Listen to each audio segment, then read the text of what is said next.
violations. His defense attorney told the judge that Santiago pled not guilty to each charge. Santiago surrendered to authorities after the shooting, which occurred immediately after he arrived on a flight from Alaska, where he had been stationed with the U.S. Army and discharged months earlier. An Iraq War veteran with a history of psychological problems, Santiago made the flight to Fort Lauderdale specifically to carry out the attack, according to investigators. 6 people were wounded in the attack at the airport, which handled about 29 million passengers last year and is one of the busiest in the United States. Santiago is expected to be transferred soon to a federal detention center in Miami. If convicted, he could be sent to prison for life or given a death sentence.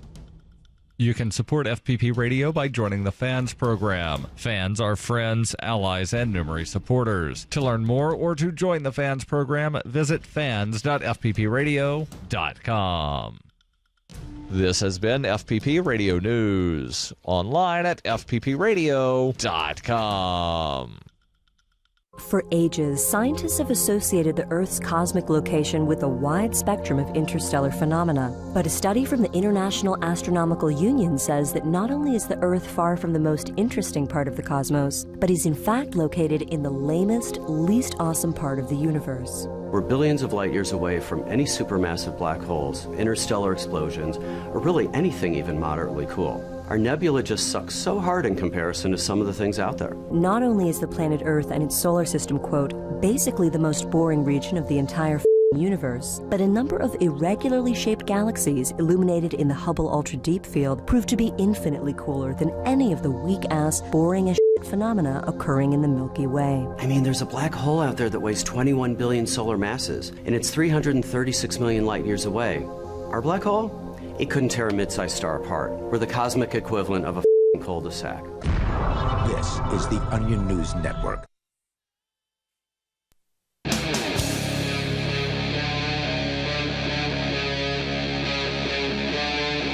Free Talk Live. Yeah, it is Free Talk Live, and of course, you can join us right here. Our toll-free number for you to take control of the airwaves, bring up anything that you want, is 855-450-FREE. That's 855-450-3733. And joining you in the studio tonight here in beautiful and soon-to-be snowy Keene, New Hampshire, it's Ian. And Heather. Heather, you and I just got back from a extended day at the New Hampshire State House. Hearings on a number of interesting issues. Oh, you bet. And we'll have full video up from that over at the Free Keene YouTube channel later on this weekend. But one of the hearings that we attended was a real, moving, tearjerker almost level. Oh, no, it jerked the tears right out of me. There was a bill about solitary confinement. Yep. And it wasn't going to end solitary confinement, but the bill's intention, as I understood it, and it was kind of a lengthy one, was to basically make it so there were more restrictions on the use of it. I think it wasn't like a 30-day limit to a degree. I think that was one of the... I believe there's currently a 14-day limit right now or something. Anyway, I don't know what all the details were, but I know that the state representative is a liberty-oriented rep who put it forward, and that basically the idea is to make it more restrictive, make it more difficult for them to use solitary confinement, especially on people who have been diagnosed with some sort of mental disorder. Yeah. Because solitary confinement is basically torture. But I think a lot of, too, what came to light because of this bill wasn't so much just the solitary confinement, but the overall treatment of inmates in general there, which definitely... there seems to be some fishy stuff going on, at least within the New Hampshire prison systems. Well, there always is. I mean, any prison system is just messed up. I mean, there's problems all across the United States. But, the interesting thing about New Hampshire is it's so small that it's actually pretty easy to isolate where the issues are, or at least, be able to hold bureaucrats more accountable for them. at least in theory, because the government here is smaller and we are in a smaller place, and there just aren't as many physically. There just aren't as many bureaucrats in New Hampshire. And of course, the jailers, the warden of one of the state prisons, came out with one of his associates, and they just made everything sound like, oh, we've got all these policies in place. Everything is totally fine at the prison. But then after they all spoke, of the problems came down to a lack of funding, right? It's always because of a lack of funding. That's the reason that, inmates are being tortured and, coming out more messed up than they went in. It's because of a lack of funding. Yeah, if they could only just hire another guard. I know. Then, that would solve everything. Well, then the other issue, too, was the fact that the accrediting of the facility, you know what I mean? Which it's not. Yeah, exactly. Apparently. And so that they don't have accredited officials. Meaning there's no third party doing any kind of auditing beyond. Yeah, or even in the case of mental illnesses and stuff, somebody that's a trained professional in that to make those decisions and judgments. You know what I mean? There's nobody on the would you call it a campus? I guess you could. There's facility. Nobody. Yeah, so there's nobody there that's kind of qualified to be making certain decisions, based on mental illness or them being put in the SHU, as they called it, the Special Housing Unit, aka the Solitary Housing Unit. Yeah. And there was actually a testimony from a woman who works at the prison who is so frustrated with I missed that one. The conditions. Yeah, I don't think you'd come in at that point yet. She wasn't there. She had to submit her written testimony, and someone else read it into the record. But basically saying she expects to lose her job over doing this, speaking out about what's going on there. But she's so sick of working there because of all of the things that she's experiencing. Yeah, the way that the prisoners are treated. She's one of the healthcare workers in the prison. And she's so frustrated by the job, she doesn't even care if she loses it. So she's decided to speak out, which is interesting. And when the warden and his associate got up there, they actually made some sort of offhanded comment about how she's relatively new to the prison or whatever, as though that meant that she didn't know what she was talking about. I mean, she works there every day, and she sees the inhumane conditions that people are being kept in. But the real shocker of this, and again, the video. No, and that same woman too that you're referring to that made the offhanded comment or whatever, she was sitting behind me, and when everybody else was testifying as to some of the stuff going on there, she kept making little comments and stuff. Oh, really? Yeah. Like what? Do you remember anything specific? Like muttering under her breath? Yeah, like muttering under her breath, or when he had what was it called, the layman's or whatever, the folder there of all the files and stuff like that of the. Was it cases and stuff like that? Oh, you mean one of the guys who did a lot of research? Yeah, and she made some comment, I think, saying that's not all of them.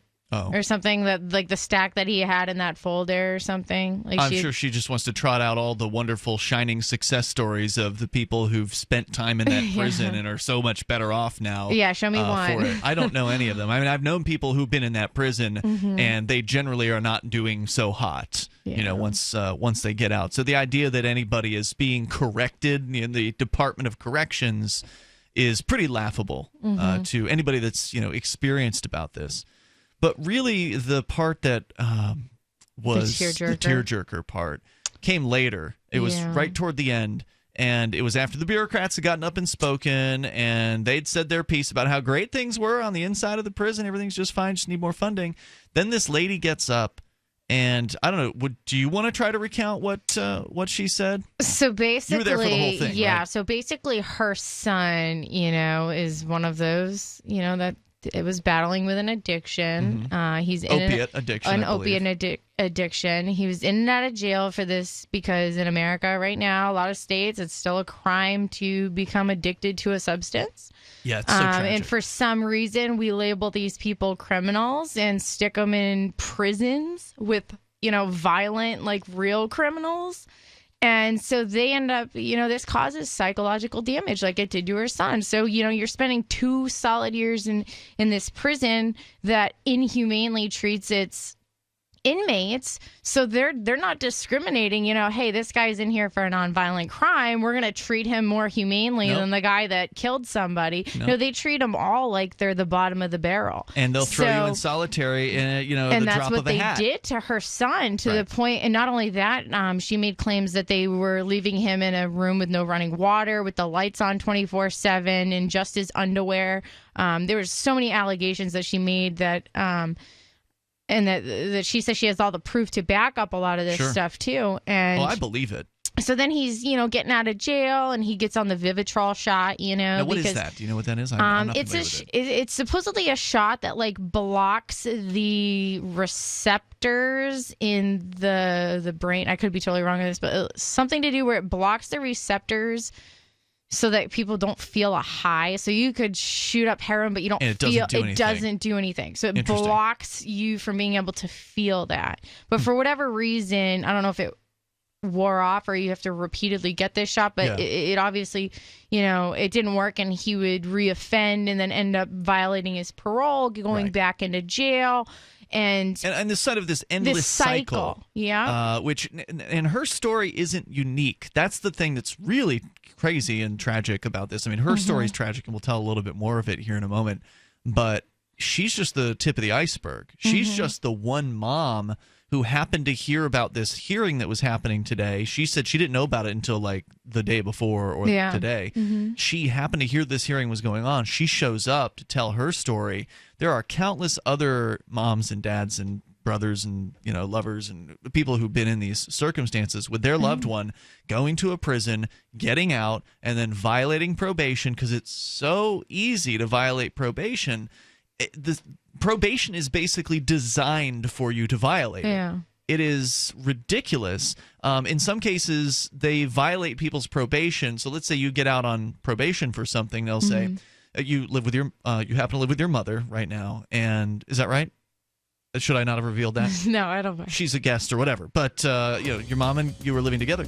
If your mom has a beer in the fridge or a bottle of wine on her side of the house, and the probation officers come in, and your probation rules say you're not allowed to have any alcohol, that means for the entire house and everyone in it. So what other people do can get you busted for violation of probation and thrown right back into prison. It's crazy. The toll-free number is 855-450-FREE. You can join us here. When I adopted her, she was a mess. Scabs, itching, licking, missing fur, hot spots, a thin, dull coat. So I take the dog to the vet for the standard run-of-the-mill tests and treatments. No results. I hear your advertisement on the radio. DINOVITE.com. 859-428-1000. So I get the 5-pound box of Dinovite and the Lico Chops within a 4-week total. Instead of a German Setter, I have a German Shepherd. Sheba is 105 lean pounds of shiny, smooth, happy dog for life because she gets fed Dinovite. And the results, they're just incredibly outstanding. And she loves it. When you rescue a dog, you have to do the right thing. You've got to feed him right for life. Do the Dinovite. Dinovite for life. 859-428-1000. DINOVITE.com. Good day, America. Are you tired of your butt cheeks being frozen? Tired of cold hands or cold feet? I'm tired of the cold. Well, there's a new kid on the block. It's Fortress Clothing. Fortress will keep you warm. Fortress does what no other clothing company has ever done. We keep you warm in the cold, even when wet. You heard that right, even when wet. No BS, no gimmicks. Work, play, sweat in the cold, and stay warm. So quit your complaining and go to FortressClothing.com. FortressClothing.com, enter coupon code AMERICA and get 20% off any item. Mittens, jackets, pants, balaclavas, or hot socks. FortressClothing.com, enter coupon code AMERICA. You're going to love being warm all winter long. FortressClothing.com.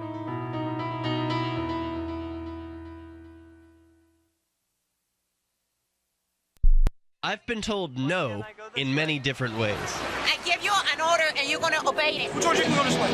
You can do that and you have to leave here. You cannot bring signs into the rally. Walk with me. Well, I'm comfortable here, actually. Whoa, hey, who do you think you are? Excuse me. There is no video and audio allowed in this office. No, I have work today. This is... You ain't gonna make it. Wait a minute. Hey! Oh my God! Unbelievable! Why are you running from me? Because you scared me. What am I being detained for? You're being served. What is this? You're being served. What is this? Bureaucrats have a funny way of telling people no. That's the sound of the men working on the chain. Derek J's Victimless Crime Spree. Watch it for free and order the Director's Cut DVD at victimlesscrimespree.com. If you want to know the latest about Free Talk Live before we go on the air, all you need to decide is how you want it delivered. It's your choice. Visit news.freetalklive.com. You can get emailed announcements and participate in contests via our email updates list. Plus, we have a Twitter account that you can follow and a Facebook page where you can become a fan. So visit news.freetalklive.com to get news about Free Talk Live as soon as it's announced and the way you want it delivered at news.freetalklive.com. That's news.freetalklive.com. This is your Robertson Roberts Brokerage Daily Precious Metals Update. In early trading Tuesday, gold is $18 higher at $1,214 per ounce. Silver's 37 cents higher at $17.54 per ounce. Bitcoin is trading at $951 US. With the Dow and the dollar both sliding in value, the price of gold and silver head higher. Diversify your savings today and call us at 800-874-9760 or visit us online at rrbi.co.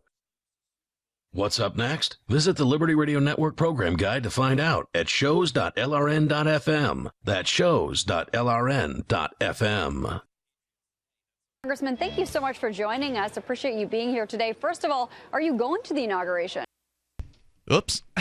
What happened? That was a clip from Ron Paul that we might play coming up here in a little bit. So with you tonight here in the studio, it is Ian. And Heather.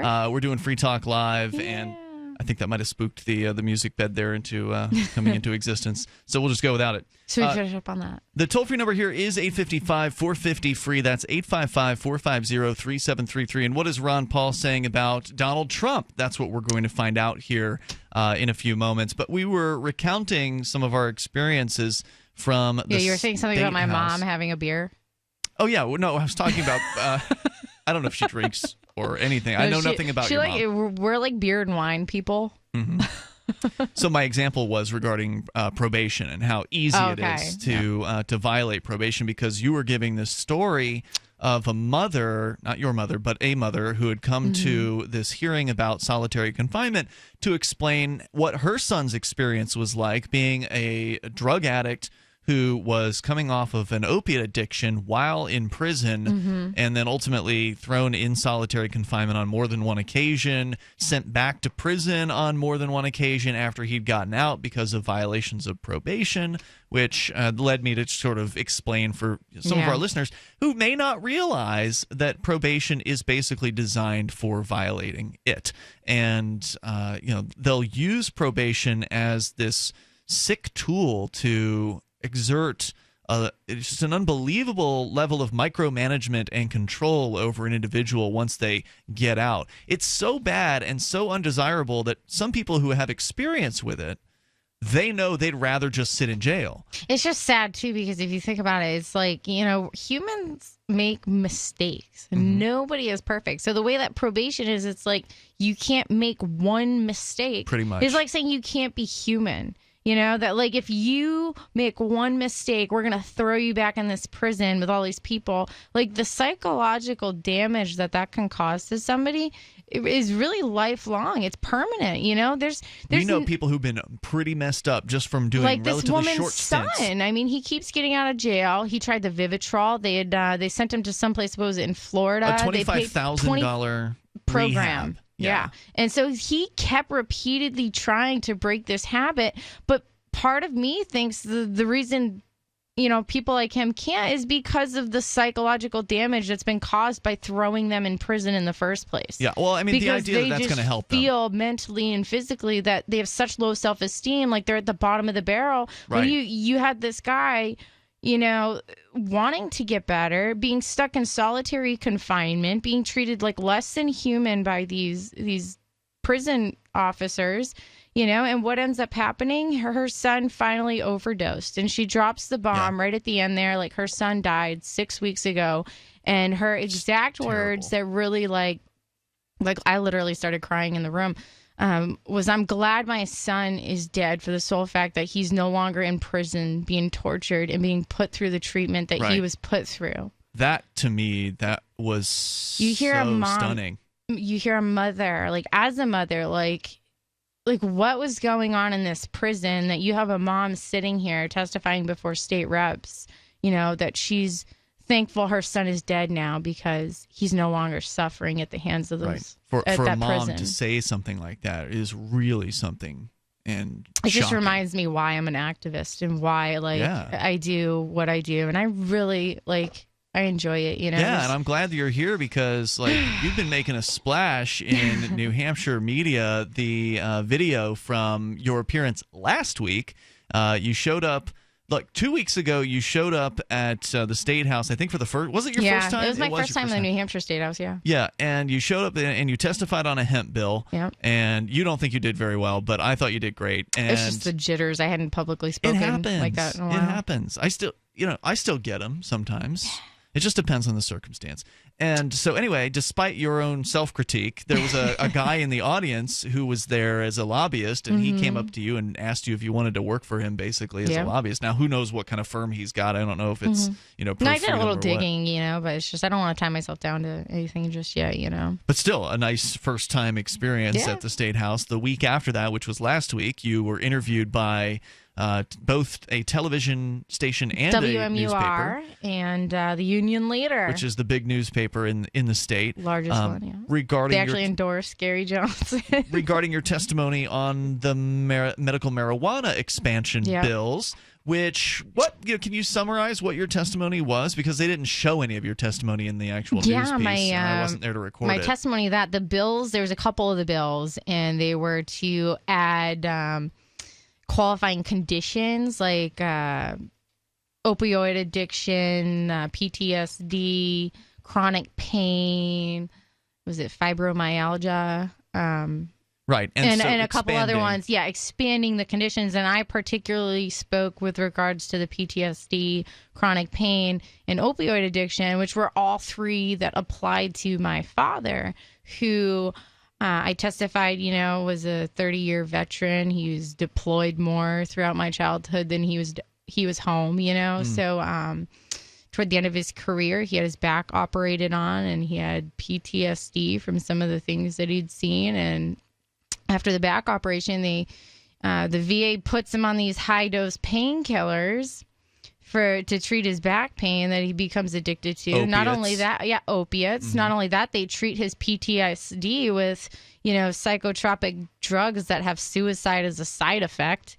And sounds like a great idea. Yeah, a great idea. And, meanwhile, now my father uses his medical marijuana, but before he had access to that, the bottle was his coping mechanism, Meaning alcohol or the bottle of opiates? He would drink a handle of vodka in 3 days. He just, his whole life just came crashing down, and things like medical marijuana can, correct all three of those things, the opioid addiction. And there's this one woman there that was testifying saying, there's no data that supports that, medical marijuana treats opioid addiction, maybe not the physical addiction, but if you look at the root causes of the mental addiction, right, medical marijuana can help those. I know it can people treat who it's helped. It can treat the mental health issues that cause people to then use opiates. You know what I mean? So you were then interviewed after you testified about your own personal experience regarding your father, and then today they pulled you aside again. What was the issue today that you were interviewed about? Boy.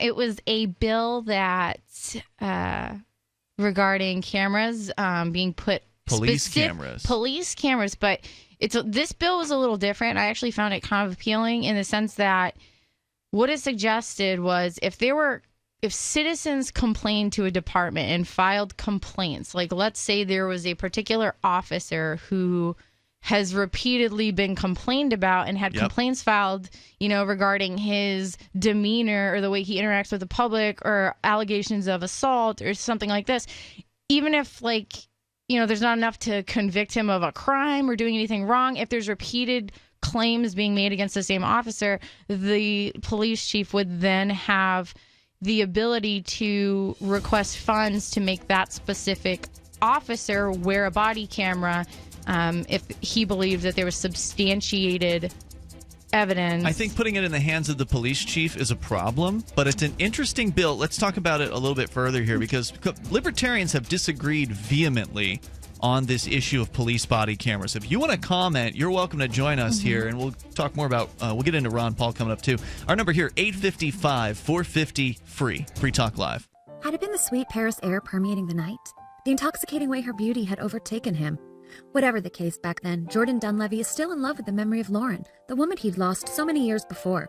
In Bookstore on the Seine, the journey of a conspiracy analyst, author C.L. Hendeman ties conspiracy theories, mystery, irony, and romance into this stimulating novel that masterfully interweaves the past with the present. Available on Amazon and Kindle and at bookstoreontheseine.com. That's SEINE.com. Bookstoreontheseine.com.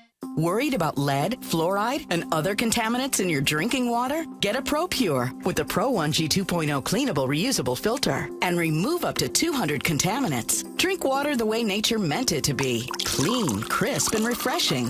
See the complete line of ProPure products, including the new ProMax shower filter. There's a ProPure for you. Visit your authorized ProPure dealer for details or ProPureUSA.com. That's PROPURUSA.com.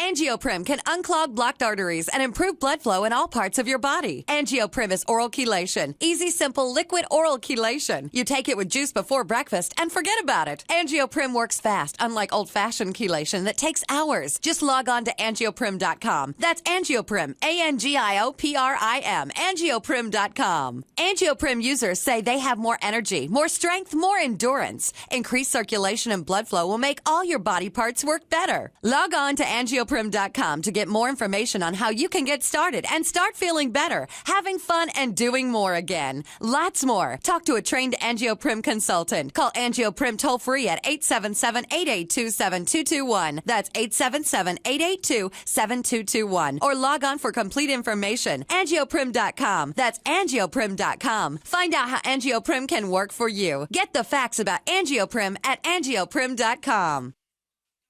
Are you tired of your taxes funding endless occupations around the world? Antiwar.com is run by people who understand that wars abroad become wars at home, wars on our freedoms.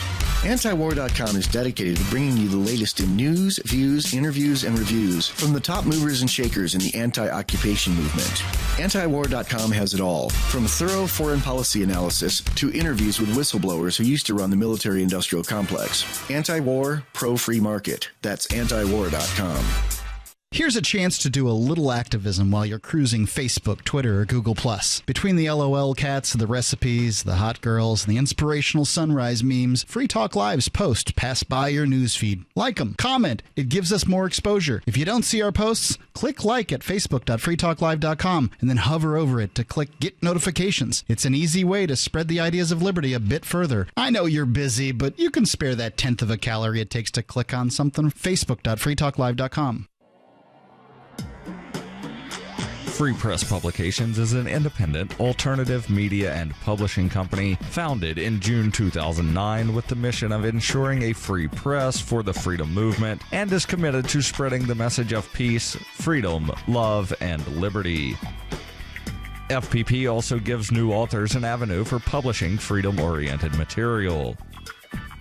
FPP brings you daily news and commentary on the website fpp.cc, as well as a daily 5-minute newscast, FPP Radio News, and weekly news, views, and commentary in the FPP Freedom Minute and Peace, Love, Liberty Radio at fppradio.com, and the monthly newspaper FPP News at news.fpp.cc. Find FPP online at fpp.cc. That's fpp.cc, as in Creative Commons. If you enjoy LRN.FM, please contribute to your favorite shows via their websites and become an amplifier at amp.lrn.fm. That's amp.lrn.fm.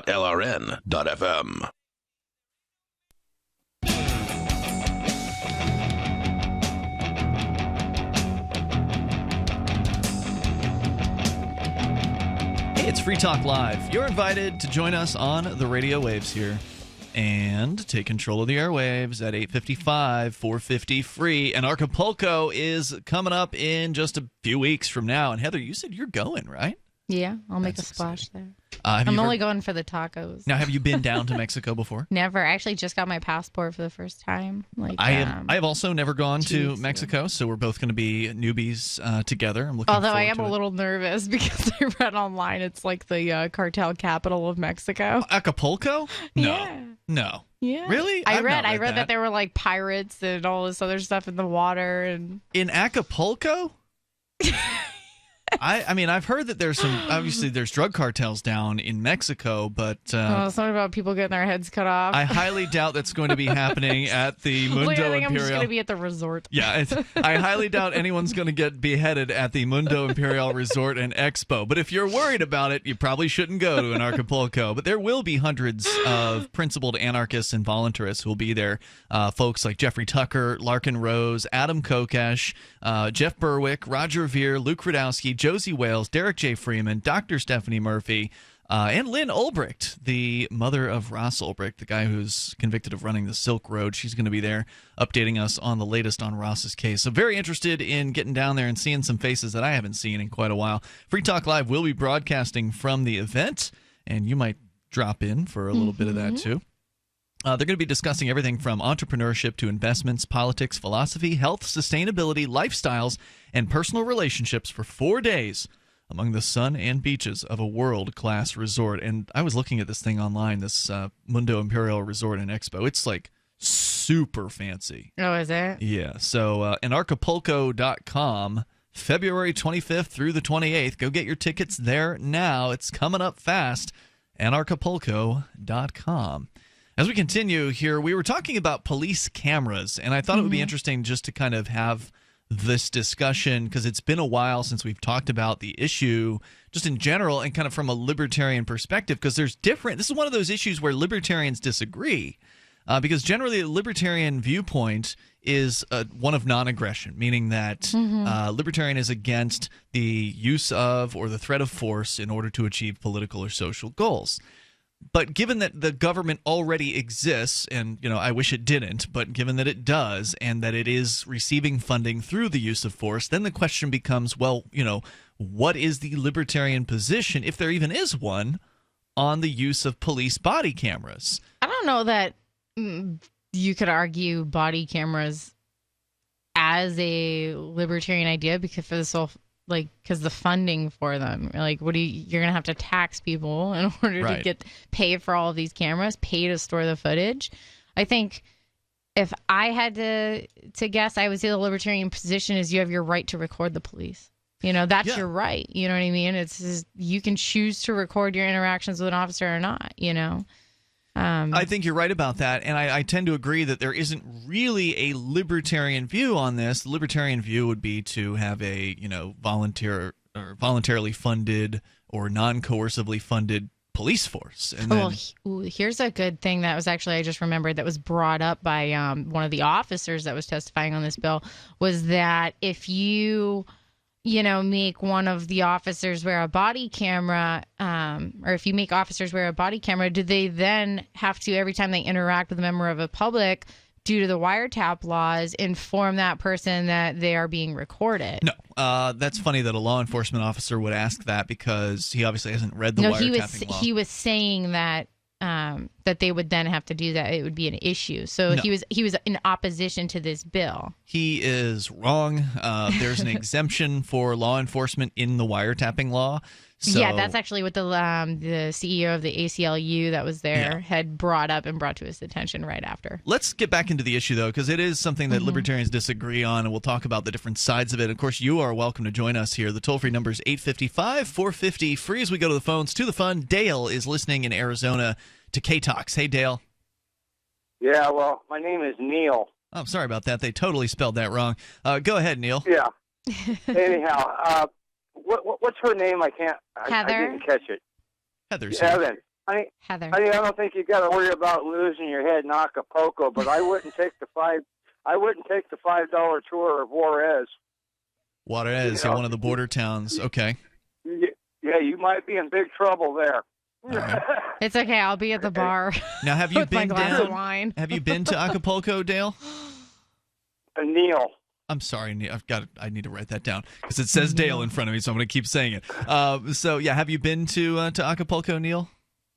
No, I actually I've been into Tijuana many times. I used to be a tour bus driver for Gray Lines, and I think the deepest into Mexico I've ever been is Rosarito Beach, but back then it was fairly safe. Now I don't even think you could. I would drive down there. You don't think you would drive down to Acapulco, meaning not that you would not drive to Mexico? No, I would not drive there. You know, if you fly in there, you're relatively safe in Acapulco because they pretty much protect the tourists there because they get a lot of money from us. I see. Taking the drive down there, wouldn't do it. Now, some people say, some people who live in Mexico, expatriates from the United States, say this is way overblown, that the supposed violence from these drug gangs tends to only affect people in other drug gangs and, their direct family members and associates, but really is not so much directed against tourists or anybody else who's not involved in the drug trade, and that this is really just in general a way overblown fear.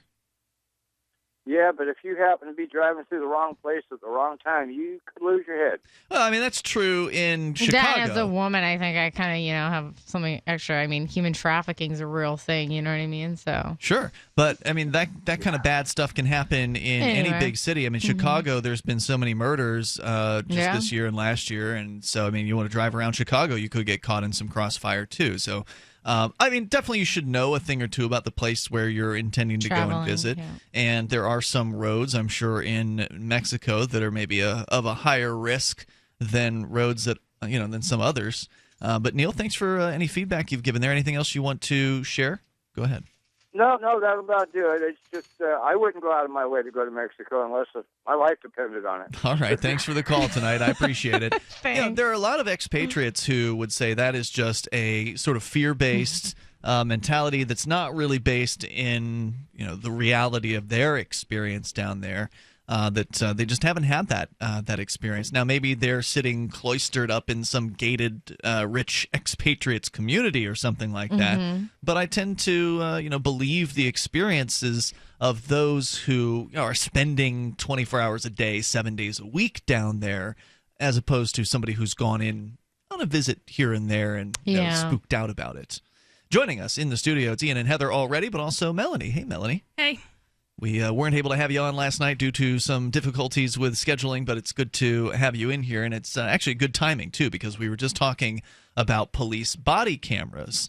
And you're somebody who has legal background. You were trained as an attorney down in law school in Louisiana. And so I imagine you might have an opinion about police having body cameras on them. You would think that. I'm kind of torn on that. This is the thing. Libertarians disagree pretty heavily on this issue. And, I mean, the practical implications are kind of hard to tag down. I guess the one thing I can say is whenever the camera broke was how I knew my client was innocent.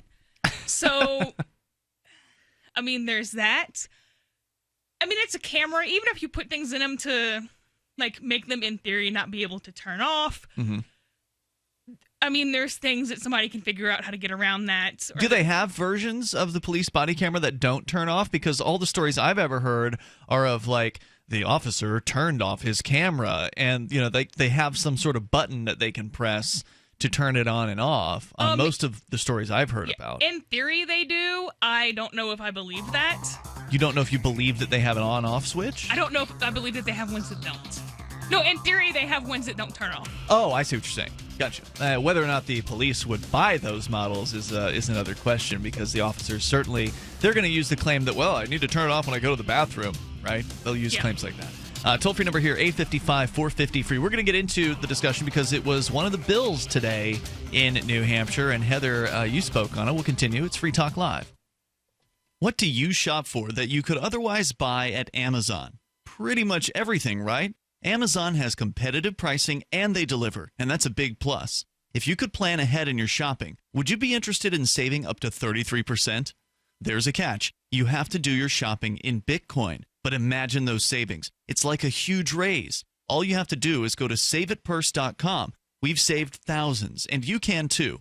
Plan ahead and save. SaveItPurse.com. Do you need a website for your blog or new business? It can be pretty intimidating on your own, and that's why Free Talk Live has partnered with HostGator, one of the top hosting companies. HostGator offers a simple one-click, easy installation for WordPress, 24/7 over the phone or live chat tech support, and a very intuitive, user-friendly control panel that puts the power of creation back into your hands. Go to HostGator.com/FTL, and you'll get 50% off of their regular hosting prices. 50% off. HostGator.com/FTL. Do you trust the economy? How about our banking system? Our president states that we're sitting on a bubble right now, and when the Fed raises interest rates, bad things are going to happen. Well, the Fed is outlining rate hikes here and now. There's never been a better time to turn your IRA into physical gold with GSI Exchange. 800-261-5570. That's 800-261-5570. GSI Exchange can make this happen fast, and it's money you control, not the big banks. 800-261-5570. Ask about our Gold and Silver Investors Guide and learn how your qualified IRA transfers can get you $1,500 in free physical gold or silver delivered right to your home. GSI Exchange has an A+ rating on the Better Business Bureau, too. Get the security for your money now. Call GSI Exchange at 800-261-5570. 800-261-5570. That's 800-261-5570. On Free Talk Live, we're bringing people to the ideas of liberty every day. From wrestling superstars like Glenn Jacobs. You guys really are having an impact, I believe. Like I said, a lot of where I am now is due to listening to Free Talk Live. You changed my mind on some very important issues years ago. To random people tuning in on the radio. I was kind of stuck in the left-right paradigm. I heard your show by chance on a Saturday night. From there, I went on, joined the Free State Project, and become an amplifier. So, I mean, that's really the reason why I amp is because I know that if it wasn't for you guys being on as many stations as you are, I never would have found the ideas of liberty. Your amp will directly change more lives by getting Free Talk Live in front of people looking for talk radio online and on the air. When you amp Free Talk Live, you get perks like access to the AMP-only Facebook group and AMP podcast. Visit amp.freetalklive.com. So you've heard all 3 hours of the latest episode of Free Talk Live, and you're still hungry for liberty-oriented audio content? Did you know that we have another 24/7 audio stream at LRN.FM? The Liberty Radio Network airs the latest episodes of some of the best liberty-oriented podcasts on the internet around the clock. In addition to recorded content, you'll also hear live shows like Free Talk Live, originating from our Keene, New Hampshire studio. So listen anytime at LRN.FM. That's LRN.FM. Radio is the most personal of mediums. I exist right now in your head. If you listen to Free Talk Live regularly, you know me. Free Talk Live is on more than 160 radio stations around the U.S. and has been downloaded on every continent around the world. Hundreds of thousands of listeners with ad packages from $600 a month to $6,000 a month. Imagine what we can do for your business, project, website, or idea. Email me, mark@freetalklive.com. You're listening to the best liberty-oriented audio streamed around the clock, on the air, and online. This is the Liberty Radio Network at LRN.FM.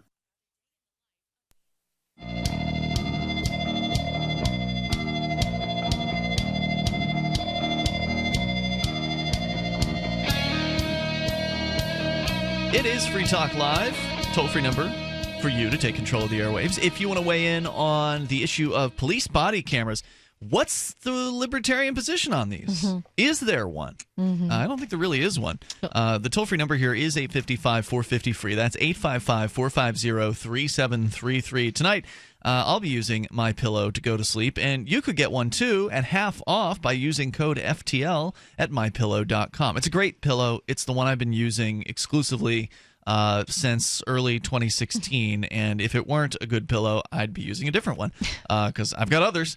And this is the one because it's great, and it actually fits to the shape of your body and holds your neck in the proper position. Plus, it's washable. So if something, one of our listeners had her cat puke on her MyPillow, and she put it in the washer and then put it in the dryer, and problem solved. You can't do that with your typical pillow, and you can get yours for half price by using code FTL at MyPillow.com, or get two for the price of one. It's up to you how many to order. That's code FTL, like Free Talk Live. If you don't like it, for some reason, if you don't think it's the best pillow you've ever used, you can send it back to them within the first 60 days, and they'll send you your purchase price back. Plus, it's guaranteed to last for 10 years. It's MyPillow.com. Use code FTL. So we were talking about police body cameras, and just before you arrived here tonight, Melanie, Heather and I were kind of talking about, well, is this even a libertarian issue? I mean, obviously the true liberty position when it comes to police is that they shouldn't exist as far as the government is concerned, that if we're going to have protection services, that they should be provided by the market. Yeah, cops are bad, security forces are good. Right. That's the true libertarian position. It's an individual responsibility, the libertarian position, so you'd ultimately have to record your interactions with police because you're responsible for your own well-being. Well, in the current structure of what we have today, then that is certainly a personal responsibility position that you just... But if they've already taken your camera and put a... Yes, you're responsible for providing for yourself, but if someone is actively preventing you from doing that, or if your area, everywhere is not Keene, New Hampshire. If you're in an area where pulling out a phone has a high probability of getting you shot, maybe it's your fault that you're there, you can argue, but the fact that that's the case is not your fault. So I really don't think that there is a libertarian issue on this either way, just because having video evidence that cops did something bad, or something illegal, they do things bad all the time, but did something illegal or did something, or to prevent them, to give them kind of that negative incentive for doing that, I don't have a problem with, but I'm not sure what the practical implications of that actually end up being. I think this is more of a pragmatic issue than a philosophical issue. I think that's actually what I found so appealing about this bill that I talked about today, was that it didn't necessarily mandate cameras for all law enforcement officers. Yeah, they've tried that before. What it did is it allows, if you have citizens that, let's say they didn't have that opportunity to record and they had that negative experience. Hopefully if they get shot, there's obviously going to be an investigation, so we don't have to worry about the cameras. But let's say they're not, and it was just the officer accused of hurting them, but there was no way to prove that happened, but they filed the complaint anyway. Well, once you get so many complaints on the same officer, if the department believes that there's, substantiated complaints, one complaint might not be enough to substantiate it. But if you get this multiple complaints, the officer could be like, well, maybe there's a pattern here. You mean the chief, the police chief? The chief police could be like, there's a pattern here, and if you have enough members of your community saying, hey, you need to do something about this officer in order to preserve the integrity of the department, well, this then would authorize that. This would authorize him to get a camera and make the officer wear that. And I think in most jobs, when you have enough of evidence to justify something like that, you just get fired. If 50 clients complain to me about my boss, she's not going to install a camera in my office. She's going to fire me. Yeah, no, I see where you're coming from. But there's obviously, unions and stuff, and you can't just. It's hard to fire government bureaucrats. You can't fire somebody based on he said, she said. But you can take proper measures to re-earn public trust by saying, you know what, we've looked at the fact that several different people have all complained about this one particular officer. Yep. We can't necessarily fire him for that, but what we can do is we can take that into consideration, make him wear a camera, and observe his behavior and interaction with the public. I think it's a reasonable proposal. What I would not want, though, is a police department where you had cops with cameras and cops without cameras. Because then you're going to go to do a low-level drug bust with the cops with cameras and go to beat people up with the cops Well, without obviously, cameras. they're not going to send a cop with a camera to go, do those types of things, even though I don't believe drugs should be a crime to begin with. But, Well, right. That's why I don't necessarily want a camera on somebody getting arrested for drugs, because it might prove they have drugs. Well, okay, so I think maybe you were making this point when we were driving. Maybe it was on the way or on the way back. I don't remember, Heather. But, again, we went to the State House, and there was testimony on this bill.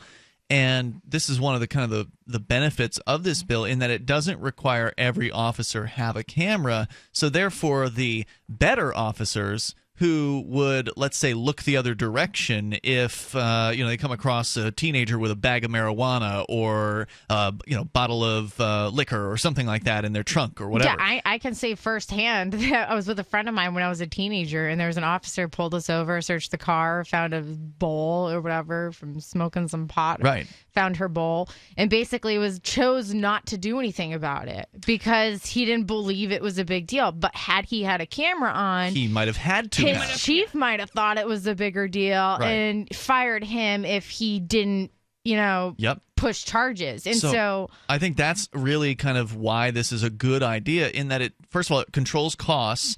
In that these are expensive devices and the storage of all the footage. Okay, but they don't have to be because it's a camera and they come on every $10 phone. Yeah, but it's a little different when you have, a device that's like head mounted to a battery pack to a recorder that, then has to be brought back to an upload station. So like Taser is one of the companies that has actually made these for police departments. So they actually have devices that are designed as this sort of wearable thing that you can wear around throughout an entire shift. And I don't know if you have to change the battery once a shift or how long these batteries last, but ultimately they are expensive devices. It's not the same thing as just, okay, officer, pull out your cell phone and record. I get what you're saying in that the actual lens, the electronics that are in there is not really expensive. But it's all the kind of the support that surrounds it, the uploading system and, the docking station, the whole package. They're going to charge a lot to the police departments. So if they don't have to buy these cameras for every officer, not only are they not spending a whole lot of money, they might only need one or two at any given time to have out on whichever officers are being under suspicion or investigated. Yeah. And then, you could actually, in theory, review their footage because if you've got a whole department of officers, nobody can actually review that footage in any decent amount of time. I mean, trying to review surveillance footage from multiple cameras is a pain in the butt. Plus, if you have officers that have been working in a community for 20 years that have never had a complaint filed by anyone, what purpose does it serve to put a camera on them? Nobody's complained about them. They haven't done anything wrong. Yeah. And that's what I like about this bill is it doesn't, Well, they've done plenty wrong. They're a cop. Right. Yeah, I totally understand where both of you guys are coming from on this. And I think so it's more fiscally prudent than the last proposal, which was to load up every state police officer with a camera. So it's going to be cheaper. When I determine if somebody does something wrong, I took a little bit of criminal law in college, and I always look at their intent. Okay. I can't say somebody is necessarily a bad person if they genuinely believe what they're doing is for the greater good. And I feel like I have the burden of proof. Ding, ding, ding. So as long as you can convince as long as I can convince myself that I have a good reason for what I'm doing, I can do whatever I want. No. I'm saying intent. I intend to do some good stuff. It just happens. I'm saying that humans are humans, and humans make mistakes, and somebody's intent in doing stuff is worth being a cop in the States for 20 years is not a mistake. It's being a heinous person. Okay, but you got to look at their intent. So if you believe in you have a belief of how you think life should be, right? Like your philosophical views. You don't believe in cops. You don't believe in this. Well, it's your responsibility as an individual to sell that idea and that concept to everyone else. But I also don't believe in murder and genocide, so it's okay for everybody else to do it until I convince them otherwise. You are free to do anything you'd like right now. You're just not free from the consequences of your action. And that's what we advocate for as activists, is fighting to change the consequences as a collective for certain actions. But you're still free if you can handle the consequences. By the way, the two of you have never met before tonight, so this is, we'll see where this goes in hour number 2. You're also welcome to weigh in here. Open phones all the time. Alpha, beta here is on what I'm getting at. Free Talk Live. 855-450-FREE. 855-450-3733. Join us. A funny thing happens when you don't advertise. Nothing. Modern advertisers have been trained to look for trackability in their advertising, and web search ads are great for that. They also help you get the consumer that's looking for products like yours in the moment. But they're expensive, and they do nothing to convince people to try your product segment in the first place. If you're a local advertiser, contact this station. If you can use national exposure, Free Talk Live's on more than 150 stations, and we can help advertisers with little budgets and big ones. Send me an email, mark@freetalklive.com. It's mark@freetalklive.com. Do you need a website for your blog or new business? It can be pretty intimidating on your own, and that's why Free Talk Live has partnered with HostGator, one of the top hosting companies. HostGator offers a simple one-click, easy installation for WordPress, 24/7 over-the-phone or live chat tech support, and a very intuitive, user-friendly control panel that puts the power of creation back into your hands. Go to HostGator.com/FTL, and you'll get 50% off of their regular hosting prices. 50% off. HostGator.com/FTL. This Your Family Today tip is brought to you by Nestle Pure Life Water, helping you drink better and live better by providing a zero-calorie alternative to sugary drinks. Visit us at nestle-purelife.us. When kids are playing, they often don't want to stop to keep hydrated, so send them out with a bottle of water and encourage them to take frequent drink breaks, or call them inside for a quick sip. For more tips like these, visit us at parenthood.com/yourfamilytoday. LRN.FM is proud to announce our official listening apps for Android and iOS devices. Now you can easily tune into our streams anywhere, anytime on your smartphone or tablet. Just visit apps.lrn.fm or search for LRN.FM in the Android or Apple app stores. Please download, rate us 5 stars, then share the link on your social media and let your friends and family know how you're listening to LRN.FM. Download it now, free at apps.lrn.fm. You're listening to the live edition of Free Talk Live. Hour number 2 is next after the news here on the Liberty Radio Network at LRN.FM. From Keene in the Shire, the Liberty Media capital of the world, this is Daryl W. Perry, host of FPP Radio News for Tuesday, January 31st, 2017. Silver is trading at $17.20 per ounce. Gold is valued at $1,200 per ounce. Bitcoin is trading at 2.4 cents, and the average price of Bitcoin is $926.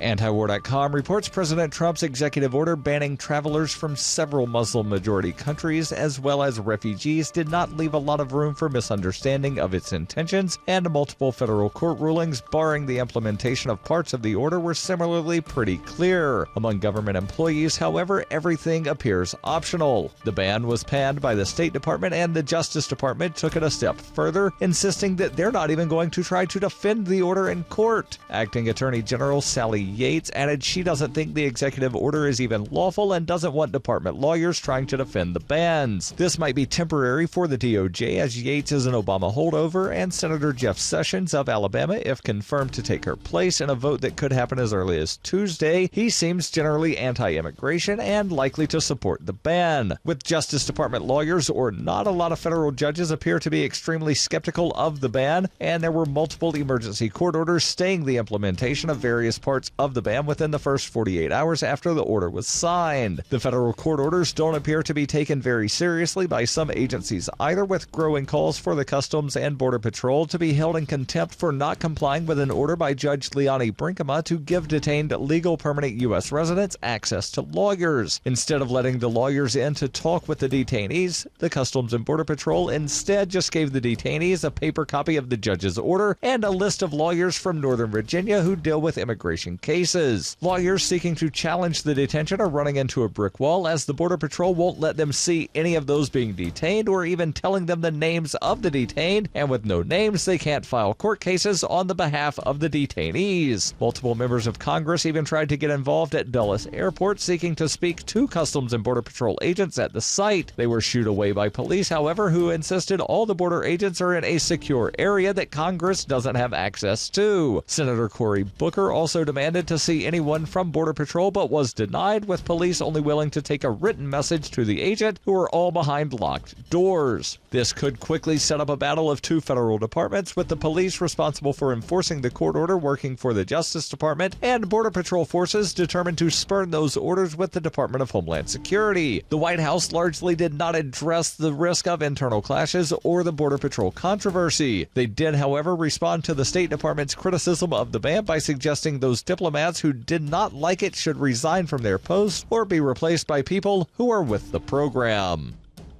For nearly 40 years, Roberts & Roberts Brokerage has been a trusted source for buying and selling precious metals like gold and silver. They also take Bitcoin for precious metal purchases and have permanently removed the minimum purchase amount for all orders paid in the digital currency. Call Roberts & Roberts today for knowledgeable advice on buying and selling precious metals and a forward-thinking approach to new technologies. 800-874-9760 or visit online at rrbi.co.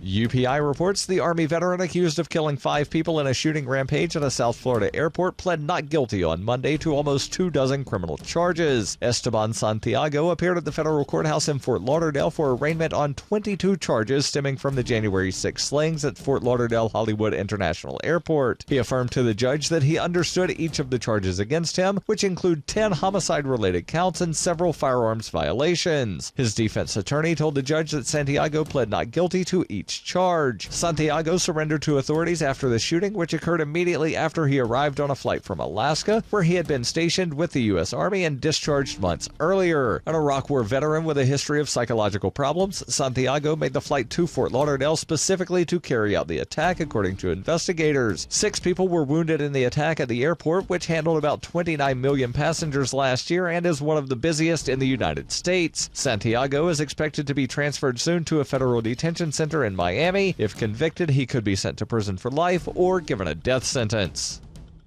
You can support FPP Radio by joining the FANS program. FANS are friends, allies, and Numeri supporters. To learn more or to join the FANS program, visit fans.fppradio.com. This has been FPP Radio News, online at fppradio.com.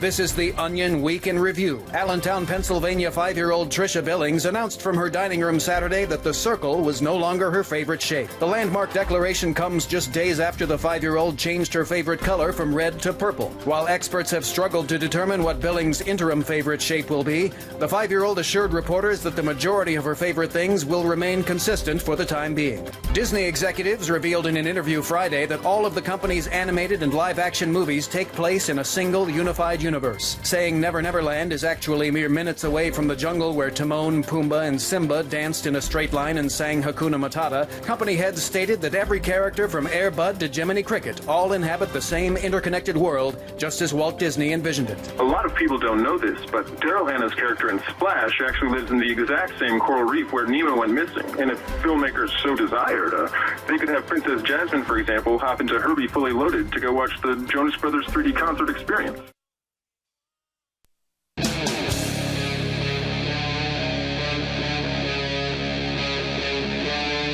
Free Talk Live.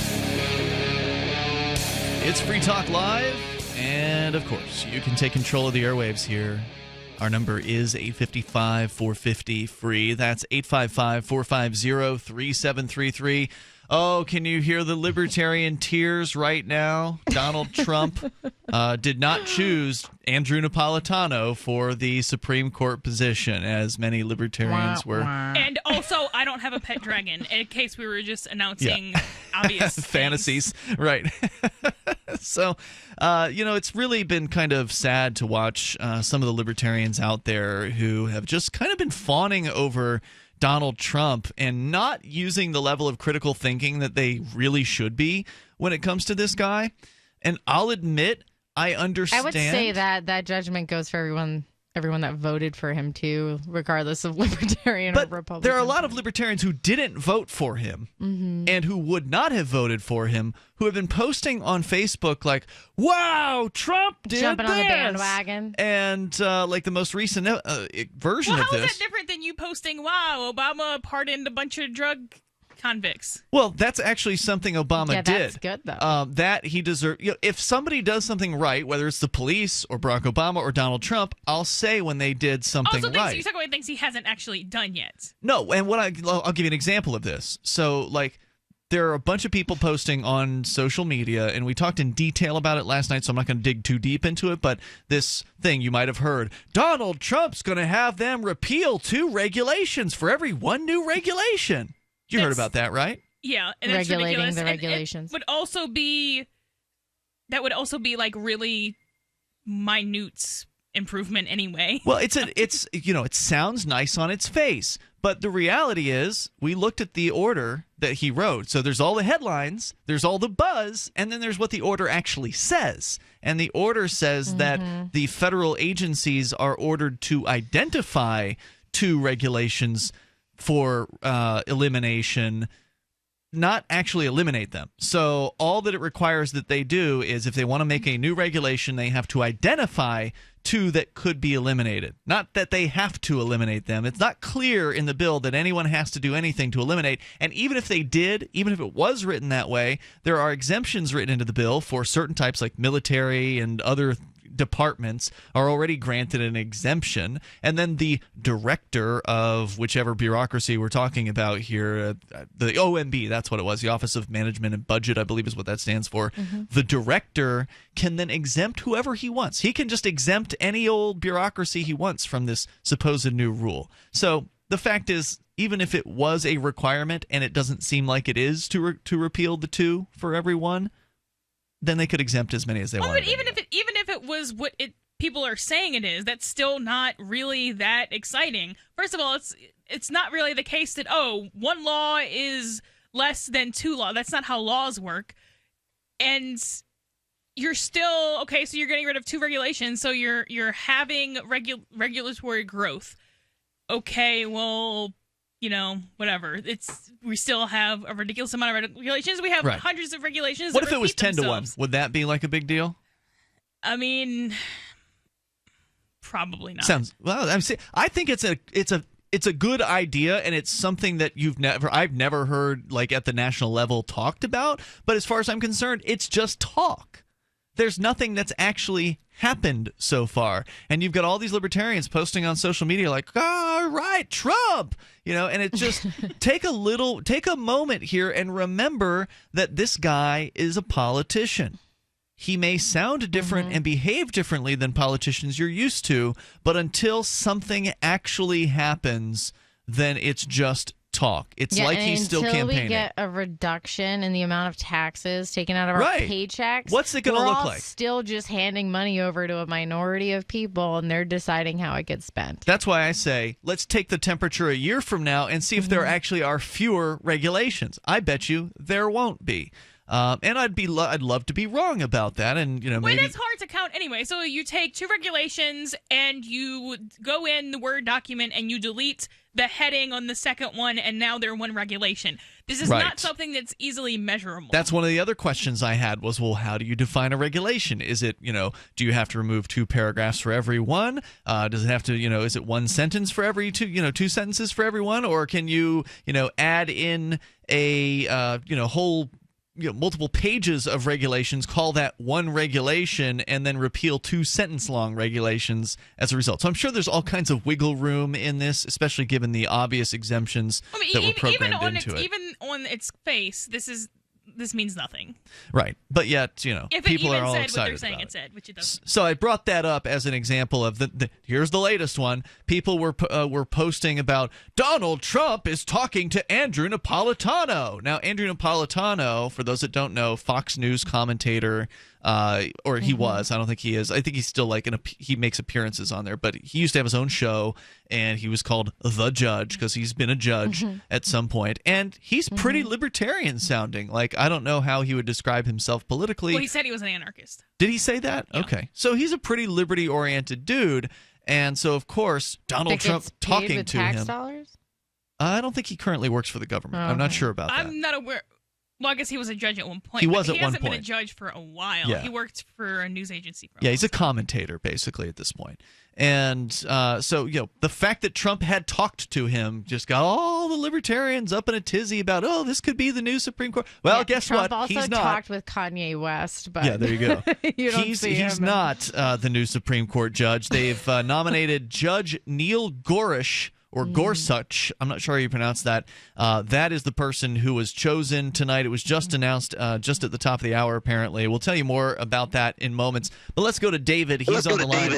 And there's apparently some talkback coming from David's connection, so I don't know if we're going to be able to put him on at the moment.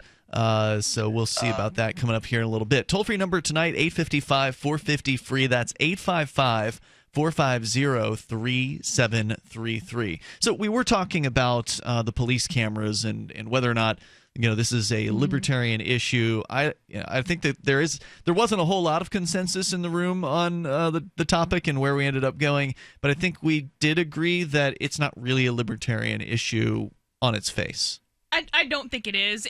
There's no libertarian requirement to run a criminal gang a certain way. And there's no libertarian requirements to refrain from doing absolutely anything to a cop. So it's however it works out practically. What do you think just about the idea of police? Again, the police aren't going to disappear tomorrow. So while we have this government monopoly on protection services, is it a good idea to, possibly put a camera on some of the more bad behaving ones? Well, and I don't know, and that's kind of the issue. If I knew the answer to that question, that would be my answer. So I'm asking you to speculate. I've had situations where that kept somebody out of jail, but that usually happens when the cop doesn't know there was a camera. Right. And I can see situations where a cop would refrain from doing something because he knew he was on camera. I can also see situations where a cop would be more aggressive, either for fear of job security or for just wanting to look tough because he is on camera. Because they have that issue where that happens where in places where they film cops. Mm-hmm. And that kid who got a grenade thrown on him.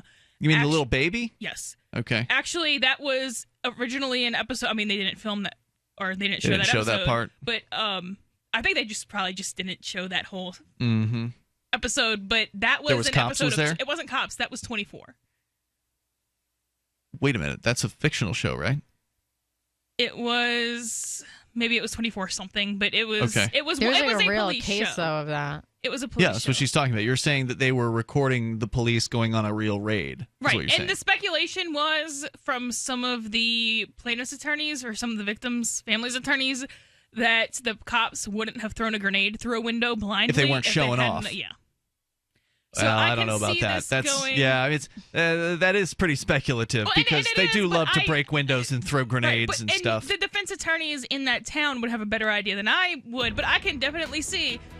First of all, you don't have an unlimited supply of grenades. You're going to break into houses more than you're going to throw grenades blindly.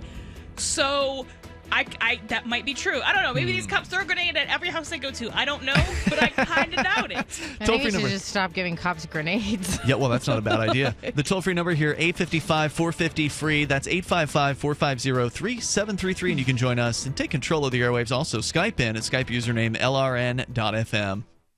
A funny thing happens when you don't advertise. Nothing. Modern advertisers have been trained to look for trackability in their advertising, and web search ads are great for that. They also help you get the consumer that's looking for products like yours in the moment. But they're expensive, and they do nothing to convince people to try your product segment in the first place. If you're a local advertiser, contact this station. If you can use national exposure, Free Talk Live's on more than 150 stations, and we can help advertisers with little budgets and big ones. Send me an email, mark@freetalklive.com. It's mark@freetalklive.com. Free Talk Live has partnered with Amazon, the largest largest internet retailer. Imagine a department store category, and Amazon has it. Books, electronics, office products, furniture, jewelry, automotive, toys, clothing, sporting goods, and dozens of other categories. Now you can shop and support Free Talk Live by entering Amazon through our website. Go to shop.freetalklive.com, and Amazon will send us a portion of your purchase. You're going to do the shopping anyway, so remember to enter through our site at shop.freetalklive.com. That's shop.freetalklive.com. Think about this. Your community's aging water infrastructure systems are very likely to be contaminated with heavy metals like lead, disinfection chemicals like ammonia, chlorine, and chloramines, and pharmaceuticals like statins, pain meds, and antidepressants. And no, water treatment plants are not equipped to filter these pharmaceutical toxins out. Protect your family's water supply with the trusted Big Berkey water filter. New NSF EPA certified lab tests show Big Berkey water filters remove chloramines, pharmaceuticals, BPA, pesticides, bacteria, and viruses, all forms of fluoride, and much more. Big Berkey water filters are the original and most trusted on the market, the gold standard in water purification, and our filters last for years at less than 2 cents per gallon. Big Berkey, the one powerful enough to purify stagnant pond water. Get your Big Berkey today. Call 1-877-99-BERKEY or click BigBerkeyWaterFilters.com. That's 1-877-99-BERKEY. Big Berkey Water Filters, for the love of clean water. Money, power, and respect are all yours at CreditSuccessSecretsRevealed.com. Be seen as an industry leader. You can do it. The last application you filled out when it was time to hit submit, did your nerves spike? You didn't get the approval you seek, but there's a better way. We teach you exactly what to place into the right systems the right way the first time so you get approved. Get up to $100,000 in instant business credit. Many people will get cash on the spot. Use those two tools in your new corporate credit engine so you can walk into the bank and get your project funded today. It's all about today at CreditSuccessSecretsRevealed.com. Credit Success Secrets Revealed is explosive and ignites instant results. Dial 1-800-707-8719. That's 1-800-707-8719. 1-800-707-8719. Or just go to CreditSuccessSecretsRevealed.com.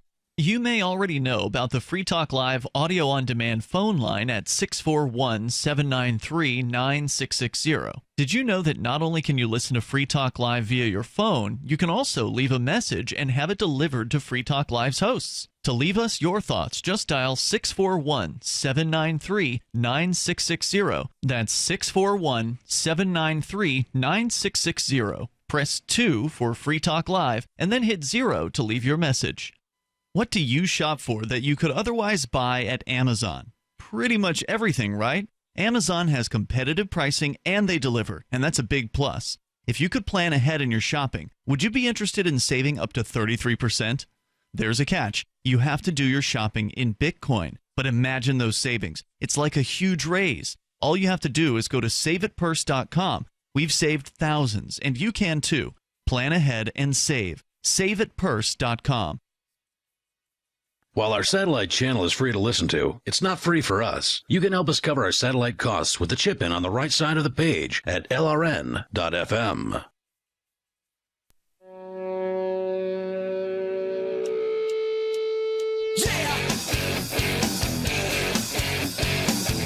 Hey, it's Free Talk Live. You can join us on the radio waves. The toll-free number is 855-450-FREE. That's 855-450-3733. Whether it's police cameras or Ron Paul and his opinion about the Donald Trump presidency so far. We'll get into that coming up here in a little bit. With you in the studio tonight, it's me, Ian. Melanie. And Heather. And our toll-free number for you to join us is 855-450-FREE. Also, Skype in at Skype username LRN.FM.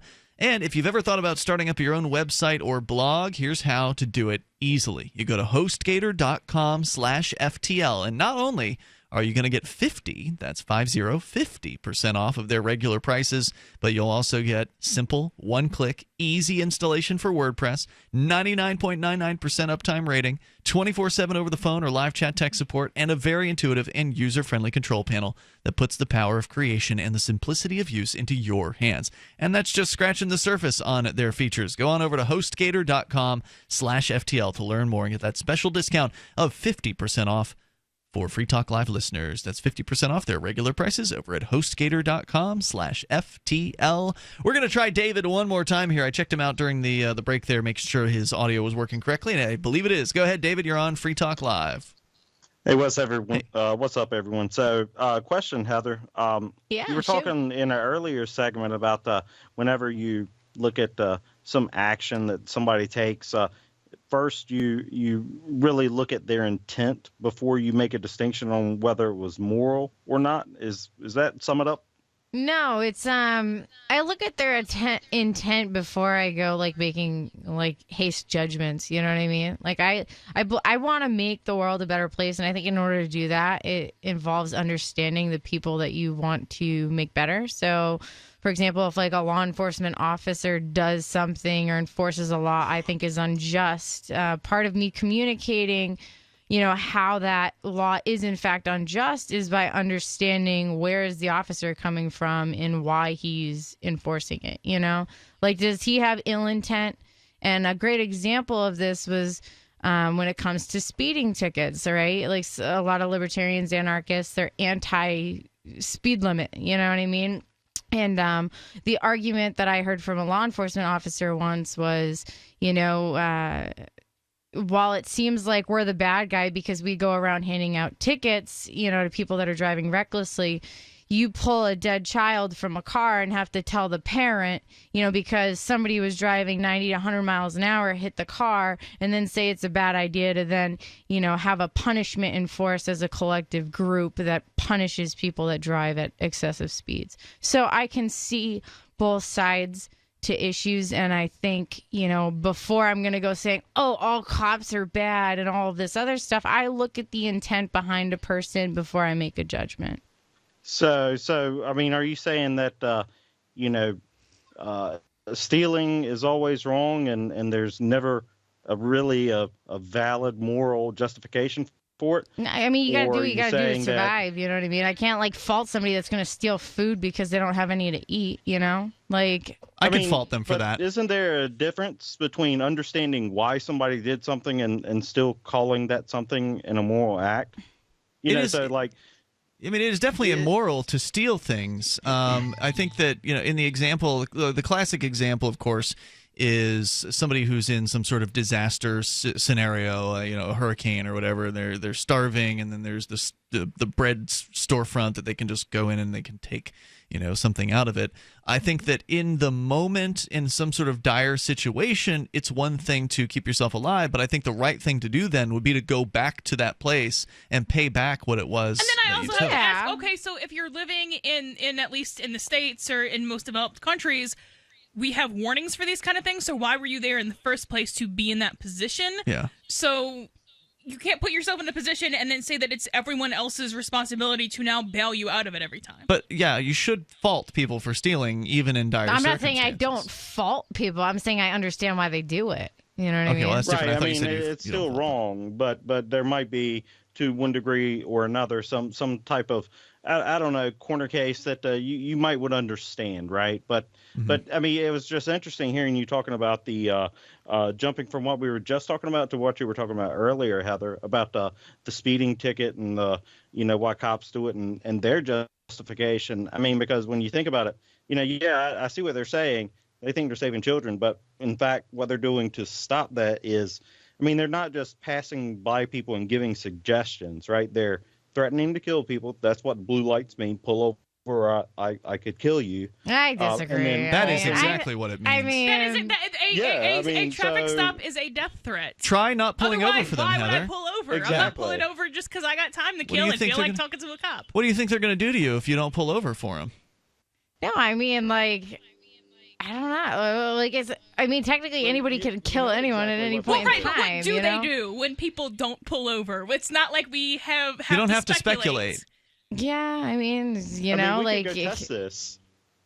I mean, you don't you can test that theory if you want. Or we could just Google. I wouldn't, and you wouldn't either, because everybody knows. No, what happens. I'm not going to do that. Because it's not really a smart thing to do. And why is it not a smart thing to do? You can't. You know why it's not smart? Because they're going to hurt you. Yeah. Right. Well, it's just they may not kill you right away, but the threat of violence is there, and it's very real, and they may very well kill you. I guess I'm one of those people that I pick and choose my battles. You know what I mean? I'm not saying that it's a good plan to refuse to pull over for a cop in most situations, but I am saying that a traffic stop is a death threat. It doesn't usually come to that because most victims comply. With Melanie on this one. I mean, you're spot on. I mean, let's not confuse what to do about it with what in fact it really is. Which I mean, of course yeah, is... okay, so if somebody steals a candy bar from Walmart, that is theft. That does not mean that it's a good idea for Walmart to take that person to court and spend $5,000 on a lawyer over a candy bar. Nor does it mean that theft. it's okay for Walmart to kill them over the candy bar either. Right, I would find that immoral, but it's that's not where I'm kind of like losing you guys with these analogies. To be honest with you. All right, what are you lost on? What do you mean, the candy bar one? I don't get that. Well, right, just because a reaction would be unintelligent does not mean that the underlying aggression is still not the same underlying aggression. It's still theft. That doesn't mean that it makes sense for Walmart to do anything about it. It doesn't mean it makes sense for you to do anything about the fact that the cops pulling you over, so this but is it's still an aggression. This is my thought, right? Regardless of whether or not government existed, people and human behavior stays the same. There's still going to be people with alpha personalities, right? There's still going to be people that are collective, right? So it's not necessarily government itself that's the issue, because you could have mafias, you could have cartels that are organized violence. So you're completely anti-collectivism, is what you're saying. Nobody's allowed. Okay, the mafia is not a voluntary collective. The mafia is unlicensed government, and even if you don't want to call it that, okay, fine. So if somebody without a badge goes around shooting people who don't pull over when he says so, he's still an aggressor. The badge is completely irrelevant. Yeah, and I think people are free to make their own decisions. You can challenge the establishment, challenge the establishment. Then go down to the state house, fight speeding bills, do what you gotta do ask to the government change nicely, the then system. they'll stop aggressing Or us. be I'm gonna hold up a sign that says stealing is wrong. You can run for office. I'm just hold saying. on, I can join David. the mafia too. But What it comes down to is life in America and all of these ideas and stuff like that. It's a battle and it's an arena of ideas. I agree with something you're saying, Heather, and that is that the government is essentially, and I don't know if you're saying this, but it's sort of the manifestation of what ideas. people believe. Right. More coming up here in moments. Exactly. It's Free Talk Live. ProPure water filters, making water great again. Taste and feel the difference with state-of-the-art filter technology. Pro 1 G2.0 and Pro Max filters are independent lab tested to NSF standards. Choose from Gravity, countertop, pitcher, shower, and inline filtration products. There's a ProPure for you. Buy risk-free today. Visit your authorized ProPure dealer for details or ProPureUSA.com. That's ProPureUSA.com. Hunters, anglers, campers, and survivalists. Get back to nature. Expand your horizons with the highest quality, most versatile, unique slingshots and sling bows on the market at slingbow.com. Slingbow products are compact and models start from just $17.98. They're perfect for your bug out bag or storing in your vehicle. Give yourself and your loved ones the excitement and tradition of Slingbow, a new frontier in archery and truly modern twist on this primitive survival tool. Feel the thrill only at slingbow.com. Understanding your credit score is the first step towards managing and improving it. This is Charlie Sundstrom with your Van Dyke Mortgage Minute. The most influential component of your credit score is your payment history. Almost equally as important is the amount you owe on credit accounts. Also impacting your score, but to a lesser degree, are the length of time you've utilized your credit, the number of new accounts, credit inquiries, and your various types of credit accounts. To help achieve or maintain a healthy credit score, have a system set up to assure your bills are always paid on time. Don't max out your cards. It's better to have a high credit limit with a low balance. Never close old accounts. The age of these can actually help your credit score. But don't be afraid to use your credit. You need several accounts in order to have a credit score. Just keep the corresponding payments within your means. For your mortgage pre-approval and refi needs, start by visiting VanDykeMortgage.com. Corporate NMLS 3035. Van Dyke Mortgage is an equal housing lender. Charlie Sundstrom, NMLS 134251.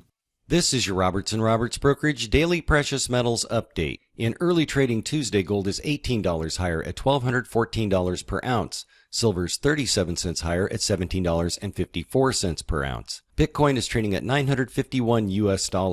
With the Dow and the dollar both sliding in value, the price of gold and silver head higher. Diversify your savings today and call us at 800-874-9760 or visit us online at rrbi.co. There are lots of ways to listen to Free Talk Live. Our podcast has been around since podcasts began, and now the FTL feed is loaded with content besides our full show archives. Did you know that we make it easy for you to customize your podcast subscriptions? We have different feeds, one that includes only our full shows, one with just the Daily Digest, and one with just the Edgington Post. You decide what you listen to. It's quick and easy to customize your feeds at feeds.freetalklive.com. That's feeds.freetalklive.com. The Free State Project has reached its goal of 20,000 liberty lovers who've pledged to move to New Hampshire and get active to achieve liberty in our lifetime. Perhaps you're trying to figure out what part of New Hampshire should be your destination. If so, consider Keene. You'll find more than 150 reasons to move to Keene at move.freekeene.com. Keene is famous for its historic, publicity-generating activism, as well as being the liberty media capital of the world. It's home to freekeene.com, New Hampshire's destination for liberty activism, news, and opinion. For years, we've been compiling over 150 reasons to move to Keene at move.freekeene.com, where you'll learn about some of what's happening here and what makes Keene a great place to live. If you love liberty, you'll probably enjoy anywhere you end up in the Shire. But do your due diligence first. Please visit move.freekeene.com for the full list of over 150 reasons to move to Keene. That's move.freekeene.com. Do you love Twitter? Make sure you favorite the LRN.FM Twitter account so you can receive our tweets at twitter.lrn.fm. That's twitter.lrn.fm.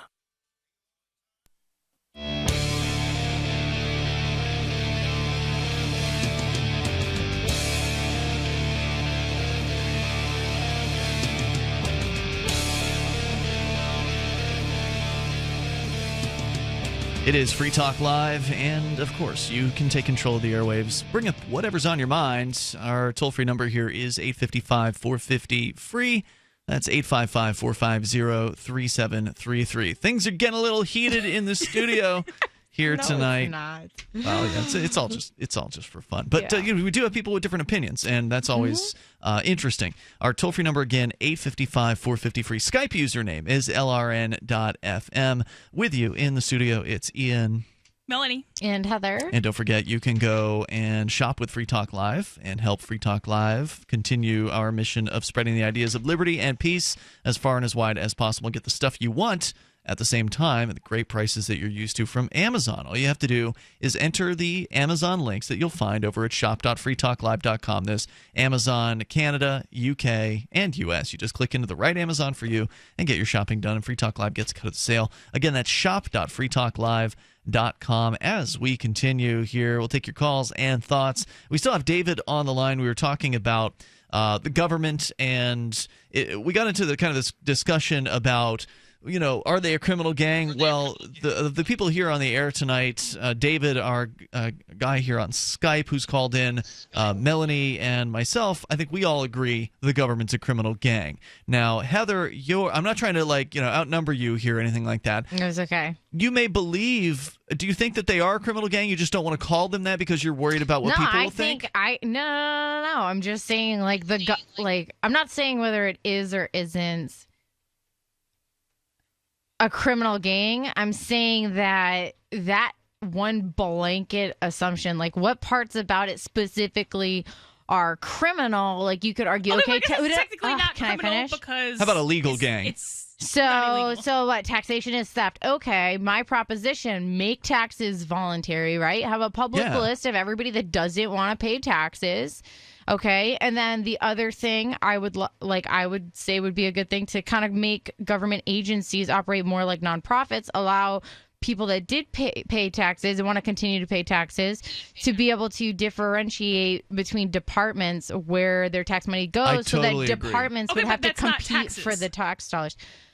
It would be voluntary tax. You could redefine it, okay? Yeah, sure. Like your denotation to the word. No, but I agree with you completely. In fact, I've proposed something similar to that before as well, where what we should have, if you're going to have this idea of the state, let's make it one that is funded through consensual means. Yeah. And that would completely change everything. The people that don't want to pay, that want to be like, you know what, I don't want to fund anything. I don't want to give $1 of my money to anything and anybody else in the community. Fine, let them have their money, make them public so that nobody would want to do business with them because they'd be that selfish person in the community that's just, right. Like... I want to give David one more chance to weigh in here. There's still some audio issues with his connection. David, did you have anything else you wanted to say? Go ahead. Yeah, I was just curious, Heather. I mean, in that voluntary, if there were such a thing, a voluntary government, right? I mean, you wouldn't be, I guess you wouldn't be for like, using aggressive tactics on anybody that wouldn't participate in any way, right? No, so we're not talking I think it should be voluntary. I think people should, but I don't think a lot of the people that advocate for, no taxation and no government would last or would fare well if there wasn't. So I think they're kind of naive in the sense that government actually probably protects more people like them than it hurts. I mean, yeah, but again, it doesn't make stealing right. It doesn't make, aggressive violence right. And you would say that you're generally opposed to aggressive violence, correct? Yes. All right. David, thanks for your call tonight. I appreciate it, man. Thanks, David. The toll-free number here is 855-450-FREE. Once again, you can Skype in, just as David did, and you'll sound pretty good most of the time. Mm-hmm. Skype username is LRN.FM. There was one other thing that I wanted to point out here, and that was that you had touched on, and we mentioned at the very end of the last segment, the idea that the government is essentially a manifestation of what people believe, and that if tomorrow you pressed a button and the government disappeared, you'd still have people who wanted to use force on others. You would still have people who wanted to control their neighbor. Well, everybody's mentalities would be the same. And the only way that you're going to change anything that exists today is by winning people over in the arena of ideas. And that's where you were saying that calling the police a criminal gang you think is counterproductive. Well, I do, because I think that the majority of people see, specific laws and things that police are tasked with doing, they see as benefiting the greater good. Mm-hmm. Okay. And I think to act like, okay, I want to be alone. I don't want anyone to bother me. I don't want anyone to, have anything to do with me. Like that. It's kind of like naive to think that we're alone in this world, that like there are not other people living around us, that like we shouldn't take what they think into consideration. I think that both perspectives are valuable. You're talking about whether or not something's a fact, and facts are not subject to democracy. No, she's talking about communicating the ideas of, whatever it is we're trying to discuss here, whether it's, creating this voluntary society. Mm-hmm. You're saying you'd rather go about it in a way that respects the way other people think about these things, like the police. And Melanie, you're like the iconoclast of screw this, the police are a criminal gang, and let's, throw the door open on what they're actually doing. I mean, I think that you should take strategy into account, but first of all, there are different strategies. Different people are going to be converted by different things. That's right. Different people are going to be convinced by different things. And to say that nobody should be talking about what the police actually are is just weird to me. The police are a manifestation based on the ideas adopted by the majority of people that live in this country. I don't know if Heather's saying don't talk about it. She's just saying it's not right for her. Like, for instance, I see value in both of these positions. I think that, like you said, Heather is going to reach somebody different with her message, which ultimately, its base level is a similar message in that you support a voluntary society, and you're going to reach different people, Melanie, with your message of F the police, they're a criminal gang. I think that there's room for both of those viewpoints. There are plenty of people walking around who hate the police. Not everybody thinks that they're this wonderful thing. No doubt. And even the ones, but there are a lot of people do. And even the ones who do are logical. And if you can convince them, okay, these are the reasons why the police are evil. If you did this, but most people people would aren't. you be? But Not most people all aren't police convinced are by logic. evil. Like, how are you gonna like? You can argue that what they're doing is unethical, but make that argument. Okay, people who do unethical things are evil. Like But that's what evil is. What? Okay, so were a lawyer. You took some law school. Like, what elements in order to convict somebody of criminal liability? What two Latin terms do you need in order to make a conviction? Okay, that what you need. The what I need for a actus reus conviction and the is mens rea, which is completely a irrelevant to whether criminal or not you're evil. act and mental intent, right? So if the intent of law enforcement Yes, that is is what a good, law is, you okay? can't technically. Like, Well, they don't believe they're evil, okay? So a lot of people who are doing right. Well, that's the thing. A lot of people who are doing what we might consider to be evil are themselves. They believe they are good and that they are allied against evil themselves. So, I mean, I totally understand that there's different approaches and different tactics and techniques, and I think we need all of it. I think that right now, sadly, the majority of Americans support law enforcement. I was blown away by it because I'm like you, Melanie. I see all the problems. I see all of the issues with law enforcement. It's plain as day. It's been getting more media attention in the last few years than it had in decades prior. But nonetheless, it was still like close to 80% of Americans in a survey that Daryl was sharing with us a few nights, a couple of weeks ago or whenever it was, on the air. I was shocked. I figured it would have been a more even split at least, but no, it was an overwhelming number. So if you can persuade people while still sort of understanding where they're coming from, I think that's an important thing to be able to do. But at the same time, there's also an importance in what Melanie's talking about, and that is to signal out to the people out there who are ready to receive that message that yes, other people agree with you, that the police are dangerous, they are hurting peaceful people. Hey, something needs to be done about it. If the majority of people want to get rid of all the police departments in the country, like, have at it, you know what I mean? But Well, that fact of the matter is that's not how people feel right now in, even in when today's world. a supermajority, what I have to tell somebody to hold on, even when their supermajority wants to do something about the police, they get ignored. We saw that with the Bearcat here in Keene. There's more coming up. If you want the dog to be healthy, you got to feed it something healthy. The Dynavite supplement and then the Lico Chops. Order a 90-day supply of Dynavite for your dog this week. We'll send you a bottle of Lico Chops free. New improved Lico Chops with omega-6, omega-3, vitamin E. And now 6 extra direct-fed microbials. Even better for the digestive tract and immune system. Try Lico Chops. Free this week at Dynavite.com. Dynavite is nutrition. DINOVITE.com.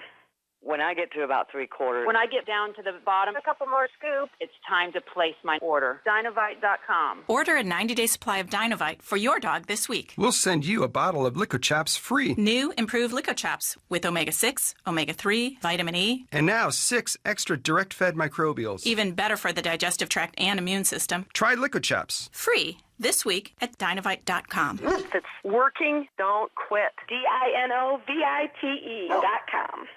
Do you trust the economy?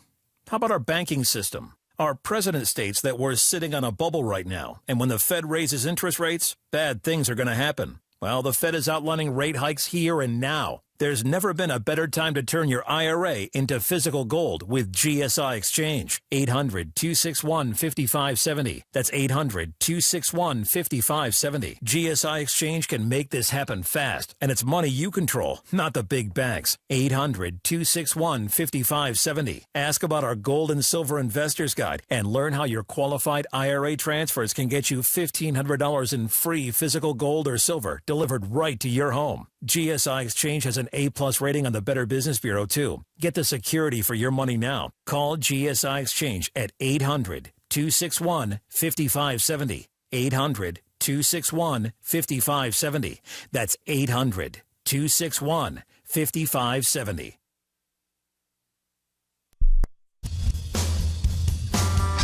This is Michael Dean from the Freedom Teens radio show. I've run websites since 1996 and have used over a dozen web hosts in that time. AgoristHosting.com is the only one that hasn't broken my heart. Agorist Hosting's uptime and service is stellar, and their DDoS mitigation is the best I've seen. That's important because if you tell the truth in this world, you'll ruffle feathers, and some people will try dirty tricks to silence your voice. No matter what the haters hit us with, Agorist Hosting keeps our websites online.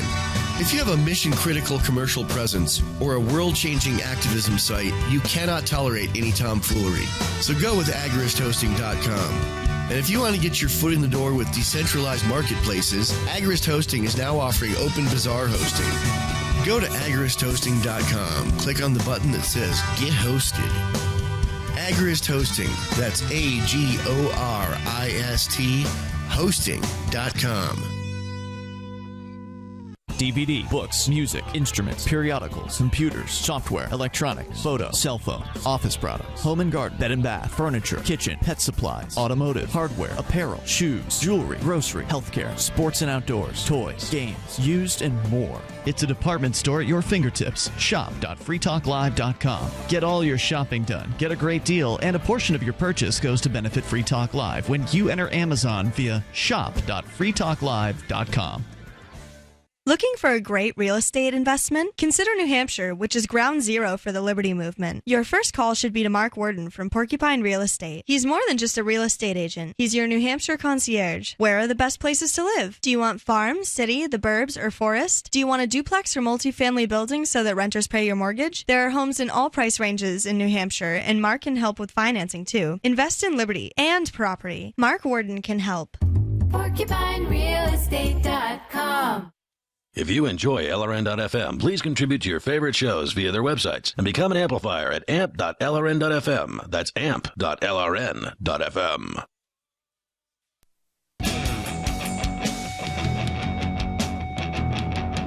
It's Free Talk Live, and you can take control of the airwaves here. Our number is 855-450-FREE. That's 855-450-3733. There's a fundamental disagreement in the studio tonight, and it seems to be based around the best way to communicate the ideas of freedom. Well, but I don't even think there is a best way. I think there's several ways, and different ways are going to reach different people. But I Heather's think you saying kind of that have to pick one. Heather's saying that you're setting back the movement somehow. I don't want to put words in your mouth. No, what she's doing is she's building a wall between her and the people. That if you could win over the very people, you're putting a wall between. I don't think she cares about winning those people over. No, but that's the thing. If you cared about the actual, making actual changes, okay, then you'd want to win over the minds and hearts of police officers, legislators, and people in the position that could change. And that would be nice. But if I have to pick one, and I do, between the victims and the police, the victims are going to win every time. If I have to pick between the aggressors and saying that that's what they are, and the victims, and telling the victim your aggressor isn't really an aggressor, then I'm siding with the victims, period. Mm-hmm. I mean, could you see maybe that that by her sort of pandering to the police, that's going to turn some people off, right? Like, I get what you're saying. You're saying you need to look at these people as human beings. I'm the same way as you in that aspect, but at the same time, I also agree with Melanie that they are committing aggression on a daily basis against peaceful people. I guess it's a matter of, do you believe that certain, in helping the greater good, you know what I mean? And that's what a lot of, Well, I don't know what that means. I mean, that's a totally subjective term. I believe in helping people who need, help from being aggressed against, and so that's why I give people information about their rights, for instance. This is a completely hypothetical situation, right? Say you knew some extremely important information that tons of people were going to die if you didn't do something about this, okay? But you didn't have time to educate every last person in the entire country. Would you support somebody using force in order to Are we talking about benefit the greater good? Are we talking about torturing somebody here? No, Because no. I mean, that's where we have to go. Forcing people to, you know what I mean? I'm never in favor of violating people's rights in favor of some great idea of what might happen as a result of that. That's basically, isn't that utilitarianism, essentially? Not like that. I'm not explaining it the right way. We'll give you a moment to think about it here, because we got the Bad Slave on the line. He's calling, listening to LRN.FM. Bad Slave, you're on Free Talk Live, calling from New Hampshire. Thank you. Yes, sir. I want to measure in right on this very discussion, if y'all don't mind. That's why we're here. Go ahead. Thank you. The idea that because people were, I think Heather was saying that, if you don't want to, pay attention to anyone, you want to just be by yourself and all of that. well, and I don't care about people like that. If they want to be off by themselves, I certainly don't want anybody to interfere with them. At the same time, I don't think that there's, I think that human beings are social beings. We always want to be with people. We want to cooperate. We want to make good. We want to have community. We want to have families. We want to, share and all of that. But we want it to be sharing. We do not want it to be coercion. And the minute that anybody goes out and becomes a cop, or many other bureaucrats for the government, they are engaging in the threat of force. When you engage the threat of force, you're so much more vulnerable to being, Okay, so let me ask you this. Like, am I a bad parent because essentially, like, I don't give my daughter the choice as to whether or not she can wear a jacket when it's 10 degrees out? Although she would love to not wear her jacket. We're talking about adults here, not, but children need the guidance of their parents. Parents, And I think in some ways, the general public believe government serves as guidance for people. And I don't agree that there should be... And that's a huge mistake. It's taking us down a path, isn't it? You would be a bad parent if you held a gun to your daughter's head to get her to put on a jacket, which is what the government is doing, whether we can wear a jacket or not. There's certain levels of force. Like, so, yeah, you can take it to... What do you mean? Go ahead. Let it, say your piece. I'm sorry, I'm interrupting. Like, people aren't going to shoot you over not paying a speeding ticket. Yes, they are. No, they're not. So I can just not pay a speeding ticket at school. You just, they're not going to come and just shoot you. That's like such an over. No, they escalate the force, and then escalates. Right, they escalate the force. You don't pay your ticket, you get a summons, then they come get you, and you have to. And if you don't want to go, when they come get you, that's when it could escalate to them shooting you. Maybe, I think, Heather, the idea of a cop it would depend. I think there would be a number of officers that would not shoot you, that would only use enough force to detain you, which I don't necessarily. But if you fight back, they're going to shoot you. Obviously. Well, that's not the thing. Shoot you? No. Yeah, they will. I think if you fight back, the majority of cops aren't going to shoot you. If you pull a gun out, they'll shoot you. The majority. Well, so if someone breaks in your house and says you owe me $100, even though you actually don't, and I'm bringing you to this building, and you're like, no, you're not, and you pull a gun out to defend yourself, they don't and then have a right to shoot you. There are officers. There definitely 100% are officers that will shoot you if you do that. But there's also officers that will just use enough force necessary. With a gun on so them. there are parents like me that will use enough force necessary to make my daughter wear her coat. And there might be parents out there that will threaten their child if they don't put on the coat. I don't do that. You know what I mean? Like, may I make a word in edgewise? Sorry. Heather, the problem is that we don't know which ones are and are not going to do that. I think that the idea that you're actually using the threat of force to get paid brings you to a much higher level of potential for that to be a truism. Yeah, and I support your positions on this matter. You know what I mean? Like, I try to take neutral stances in just about everything. Like, I really don't even. You can't be neutral. This isn't a neutral stance about the exercise of initiated force. You can't be neutral about that. That's the point that's going on here. See, it's not that it's not that I'm saying anything about is I'm understanding basic human behavior and the reasons why people support things like government. And I'm acknowledging those. And so it's not me that you have to win over. You know what I mean? Well, like if you want to get rid of I understand, but you actually have to also understand that the fact is that we don't not want government. We want to govern ourselves. So it's not about government. And I feel like people that want to govern themselves should have that right.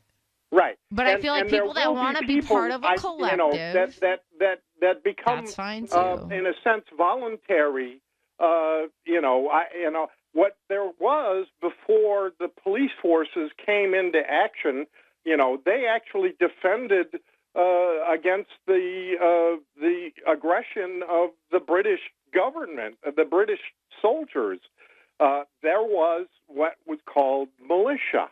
There were people that trained, but they had their other jobs. They were voluntary. They would only engage when there was a need, and we can actually reinstitute that and have a safety measure. They called them the committees of safety. This was a real thing. And the possibility exists. That's what we need to be thinking about. Is not we got to placate these human beings. Well, I think that human beings want ultimate safety. They want to take care of themselves if they can. Yeah, but I feel like I think the government is out there to create fear and to make sure that's not happening. Thanks, Bat Slave, for the call tonight. I appreciate hearing from you. The toll-free number is 855-450-FREE. I think the conversation about the threat of violence, the threat of ultimate death behind government programs is, it's a stumbling block for a lot of libertarians. Like, for us, this is a fundamental understanding. That's really weird, because that's what eventually converted me ultimately, is recognizing that and having someone kind of point it out to me. Sure, but it's the communicating of it that's hard to do. I mean, you're sitting here with another libertarian and you're having a difficult time, and we're having a difficult time getting her to admit that threat of violence, that threat of ultimate death does exist behind every government agent and program. And that's another thing that's hard for us to explain to people because they don't want to see it. They don't want to see that reality, and it's hard to pull the wool away from people's eyes. What do you shop for that you could otherwise buy at Amazon? Pretty much everything, right? Amazon has competitive pricing and they deliver, and that's a big plus. If you could plan ahead in your shopping, would you be interested in saving up to 33%? There's a catch. You have to do your shopping in Bitcoin. But imagine those savings. It's like a huge raise. All you have to do is go to saveatpurse.com. We've saved thousands, and you can too. Plan ahead and save. Saveatpurse.com. Do you need a website for your blog or new business? It can be pretty intimidating on your own, and that's why Free Talk Live has partnered with HostGator, one of the top hosting companies. HostGator offers a simple one-click, easy installation for WordPress, 24/7 over-the-phone or live chat tech support, and a very intuitive, user-friendly control panel that puts the power of creation back into your hands. Go to HostGator.com/FTL, and you'll get 50% off of their regular hosting prices. 50% off. HostGator.com/FTL. Are you tired of governments murdering people around the world? Stop using their money. There is an alternative. Bitcoin is a stateless, free market, non-political currency. Bitcoin cannot be inflated or controlled by any government. By using their money, you are helping the state. You have an incredible alternative available now. Learn it, use it, spread it. Get started with Bitcoin at Bitcoin.com. That's Bitcoin.com. The three most important things you can do for Free Talk Live are: 1, share one episode a week on Facebook or in some other social networking site. 2, buy the things you buy online through shop.freetalklive.com. 3, give $5 a month to the AMP program. It's my firm belief that Free Talk Live's AMP program is the best use of your charitable dollar among liberty-oriented organizations. Support all the organizations you love, but make sure you give $5 a month to AMP at amp.freetalklive.com. You're listening to the live edition of Free Talk Live. Hour number 3 is next after the news here on the Liberty Radio Network at LRN.FM. From Keene, the Shire, the Liberty Media capital of the world, this is Daryl W. Perry, host of FPP Radio News for Tuesday, January 31st, 2017. Silver is trading at $17.20 per ounce. Gold is valued at $1,200 per ounce. Bitcoin is trading at 2.4 cents, and the average price of Bitcoin is $926. Antiwar.com reports President Trump's executive order banning travelers from several Muslim-majority countries as well as refugees did not leave a lot of room for misunderstanding of its intentions, and multiple federal court rulings barring the implementation of parts of the order were similarly pretty clear. Among government employees, however, everything appears optional. The ban was panned by the State Department, and the Justice Department took it a step further, insisting that they're not even going to try to defend the order in court. Acting Attorney General Sally Yates added she doesn't think the executive order is even lawful and doesn't want department lawyers trying to defend the bans. This might be temporary for the DOJ, as Yates is an Obama holdover, and Senator Jeff Sessions of Alabama, if confirmed to take her place in a vote that could happen as early as Tuesday, he seems generally anti-immigration and likely to support the ban. With Justice Department lawyers or not, a lot of federal judges appear to be extremely skeptical of the ban, and there were multiple emergency court orders staying the implementation of various parts of the ban within the first 48 hours after the order was signed. The federal court orders don't appear to be taken very seriously by some agencies either, with growing calls for the Customs and Border Patrol to be held in contempt for not complying with an order by Judge Leonie Brinkema to give detained legal permanent U.S. residents access to lawyers. Instead of letting the lawyers in to talk with the detainees, the Customs and Border Patrol instead just gave the detainees a paper copy of the judge's order and a list of lawyers from Northern Virginia who deal with immigration cases. Lawyers seeking to challenge the detention are running into a brick wall, as the Border Patrol won't let them see any of those being detained or even telling them the names of the detained, and with no names, they can't file court cases on the behalf of the detainees. Multiple members of Congress even tried to get involved at Dulles Airport, seeking to speak to Customs and Border Patrol agents at the site. They were shooed away by police, however, who insisted all the border agents are in a secure area that Congress doesn't have access to. Senator Cory Booker also demanded to see anyone from Border Patrol, but was denied, with police only willing to take a written message to the agent, who are all behind locked doors. This could quickly set up a battle of two federal departments, with the police responsible for enforcing the court order working for the Justice Department, and Border Patrol forces determined to spurn those orders with the Department of Homeland Security. The White House largely did not address the risk of internal clashes or the Border Patrol controversy. They did, however, respond to the State Department's criticism of the ban by suggesting those diplomats who did not like it should resign from their posts or be replaced by people who are with the program. For nearly 40 years, Roberts & Roberts Brokerage has been a trusted source for buying and selling precious metals like gold and silver. They also take Bitcoin for precious metal purchases and have permanently removed the minimum purchase amount for all orders paid in the digital currency. Call Roberts & Roberts today for knowledgeable advice on buying and selling precious metals and a forward-thinking approach to new technologies. 800-874-9760 or visit online at rrbi.co.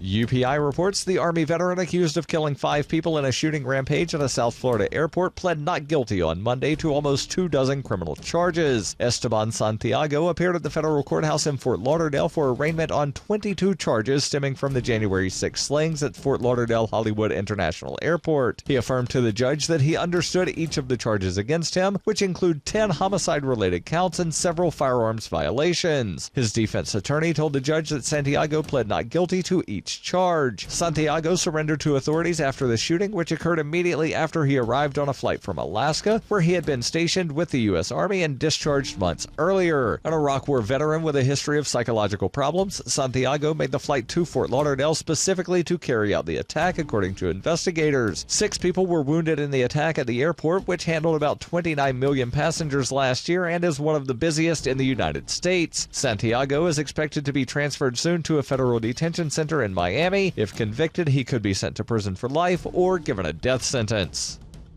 You can support FPP Radio by joining the Fans program. Fans are friends, allies, and numerous supporters. To learn more or to join the Fans program, visit fans.fppradio.com.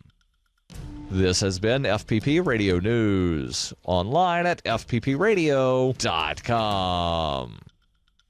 This is the Onion Week in Review. Citing his erratic social behavior, nondescript occupation, and habit of accidentally walking off piers while pretending to read newspapers, acquaintances of 37-year-old Jeff Walther suspect he may be a bumbling spy. Residents of Worcester, Massachusetts are kind of hoping a Panera Bread will show up and plow over an obnoxious neighborhood bakery. Locals have said that the soulless restaurant chain, with its simple, impersonal experience, would be just the thing to help run the precious mom-and-pop establishment out of business. Callahan's is really lovely and all, but it would be such a relief to have some college-aged kid take my order without making eye contact. I just need a cup of coffee. We're not friends. A follow-up survey of Worcester residents confirmed that 72% of patrons would rather be alerted of an order by a vibrating pager than a kind-faced woman who calls everybody sweetheart.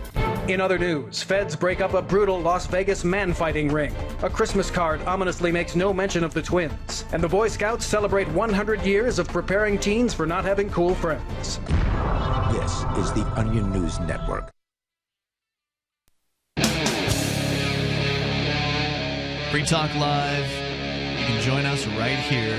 Free Talk Live. The number is 855-450-FREE. That's 855-450-3733. And join us via Skype at Skype username LRN.FM. With you in the studio tonight, it's me, Ian. Melanie. And Heather. I hope you guys can have a nice big hug before this whole night is over here. It's been a pretty intense episode. As we go to your calls and thoughts, we got Mike in Ohio. You're on Free Talk Live. Go ahead, Mike.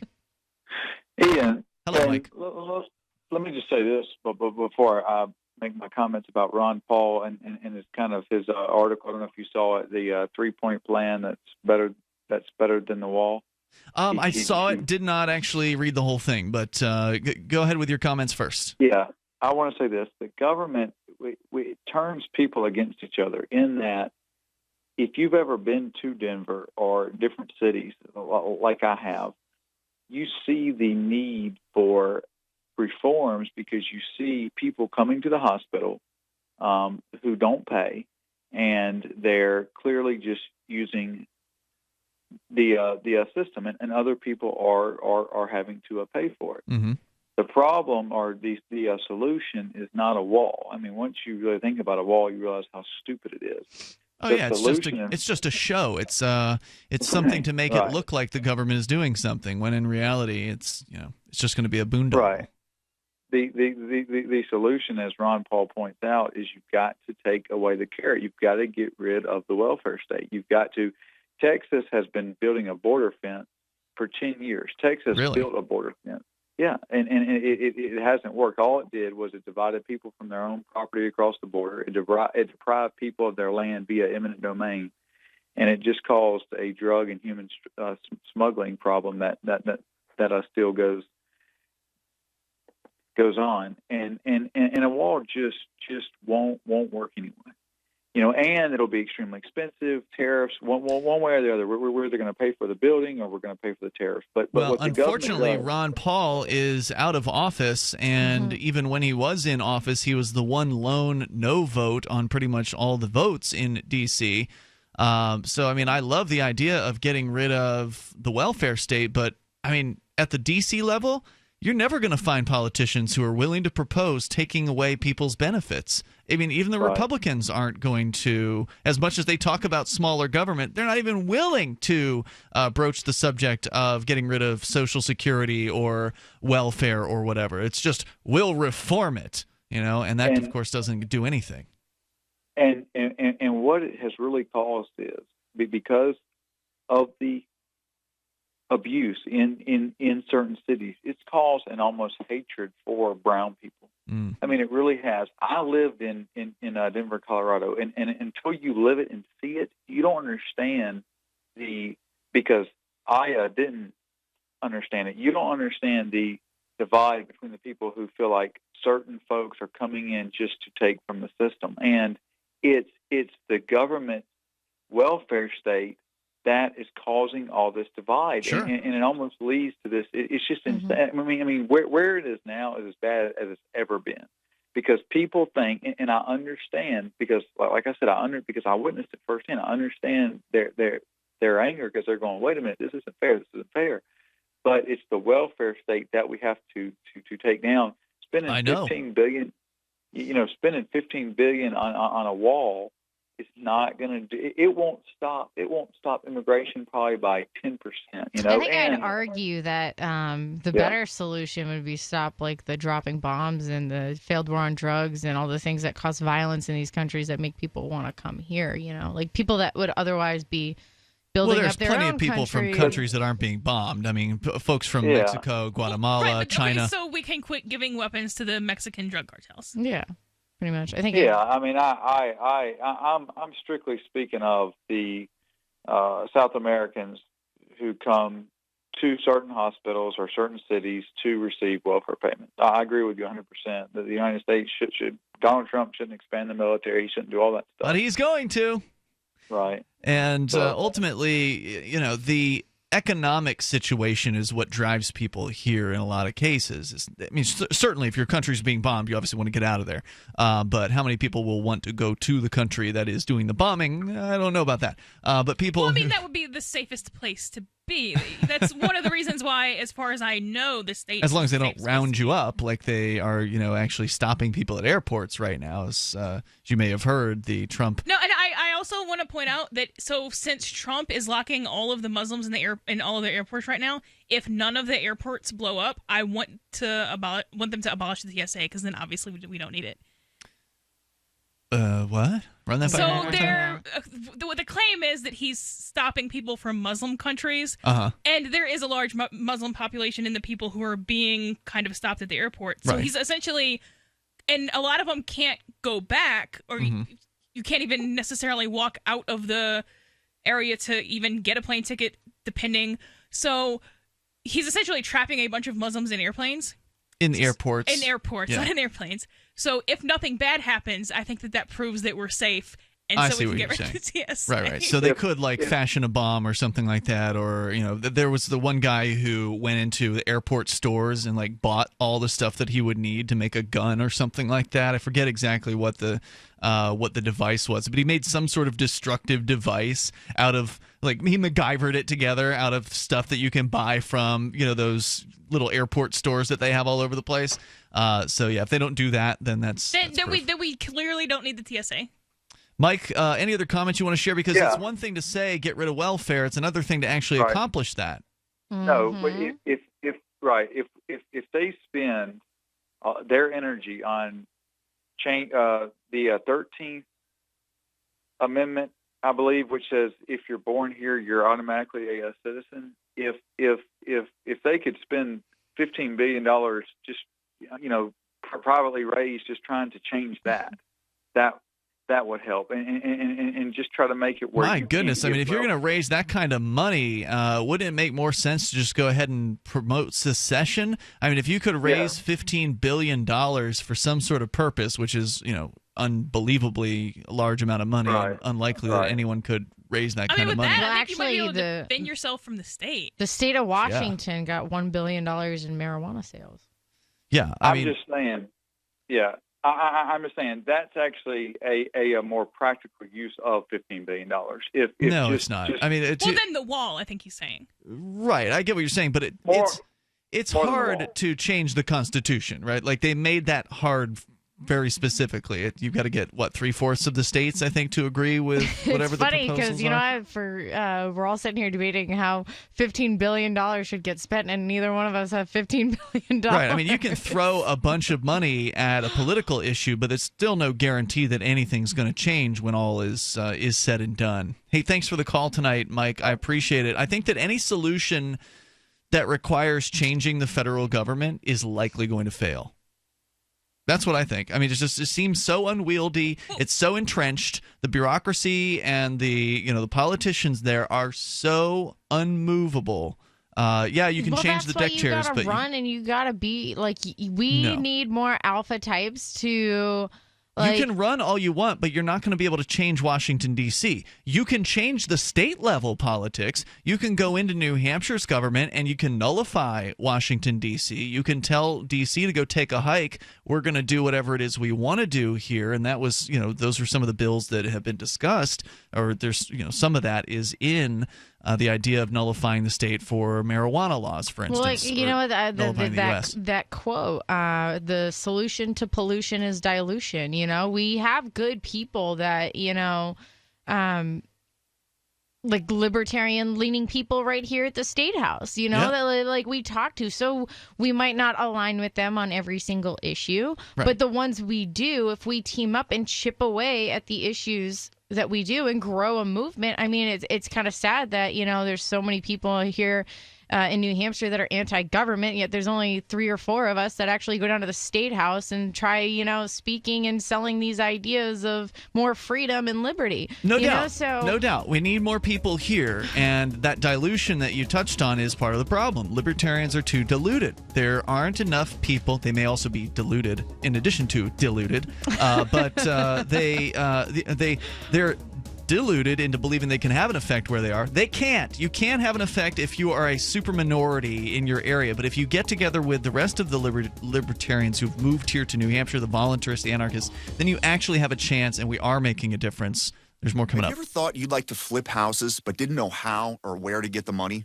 Are you ready to be your own boss so you can start living the good life? Hi, I'm Preston Neely. I used to be so broke. I had my electricity turned off 9 times, but I figured out a way to quit my job and find financial freedom in real estate. For a limited time, I want to send you a free copy of my smash hit selling book, How to Get Rich in Real Estate. It shows you how to copy exactly what I did so you can make money from the comfort of your own home without even doing any manual labor. I've already given away 5,000 books and they're going fast. To get one before they're gone, call 1-800-960-3494. Listen, if you're sick and tired of stressing about money, this book could change your life. It's short, fun to read, easy to understand, and awesome. To find out how to get your free book while supplies last, call 1-800-960-3494. Call 1-800-960-3494. 1-800-960-3494. Do you trust the economy? How about our banking system? Our president states that we're sitting on a bubble right now, and when the Fed raises interest rates, bad things are going to happen. Well, the Fed is outlining rate hikes here and now. There's never been a better time to turn your IRA into physical gold with GSI Exchange. 800-261-5570. That's 800-261-5570. GSI Exchange can make this happen fast, and it's money you control, not the big banks. 800-261-5570. Ask about our Gold and Silver Investors Guide and learn how your qualified IRA transfers can get you $1,500 in free physical gold or silver delivered right to your home. GSI Exchange has an A+ rating on the Better Business Bureau, too. Get the security for your money now. Call GSI Exchange at 800-261-5570. 800-261-5570. That's 800-261-5570. Hi, have you heard about Bitcoin? Not Bitcoin, but Bipcoin. Bravo, India, Papa, Coin. Bipcoin is a new cryptocurrency that you can start mining today for free on ordinary computers. Unlike most altcoins, Bipcoin is not a clone of Bitcoin. Bipcoin is based on entirely new, more recent, and better code called CryptoNote. So unlike Bitcoin, Bipcoin has truly untraceable transactions, and we're working on adding distributed DNS functionality to Bipcoin. We're calling this .bip, and it will provide uncensorable domain names in an easy-to-use interface. Unlike previous systems attempting this, .bip will be simple for both a website owner and for people viewing websites. This will get it the worldwide adoption we need to keep speech free, and cyber squatting will not be a problem. Please help out with a donation or just share this with your friends. If you can't chip in some cash or Bitcoin to save free speech around the world, because there are incoming regimes that hate honest criticism. Go to bipcoin.org. Once again, that's Bravo, India, Papa, coin.org. Did you know you can watch Free Talk Live during our live show 7 days a week from 7 to 10 p.m. Eastern via our studio cams at cam.freetalklive.com? Plus, you can chat with other listeners while you watch, all totally free. Now that our live video stream is hosted by YouTube, our video archives will be online even faster. So be sure to subscribe to our YouTube channel. Listen, watch, and chat all free at cam.freetalklive.com. That's cam.freetalklive.com.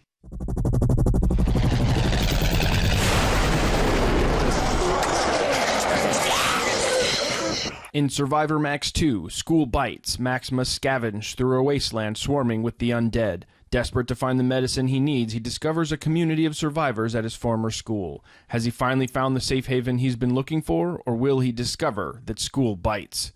Look for Survivor Max on Facebook, read reviews on Amazon, and read Chapter 1 at survivormax.com.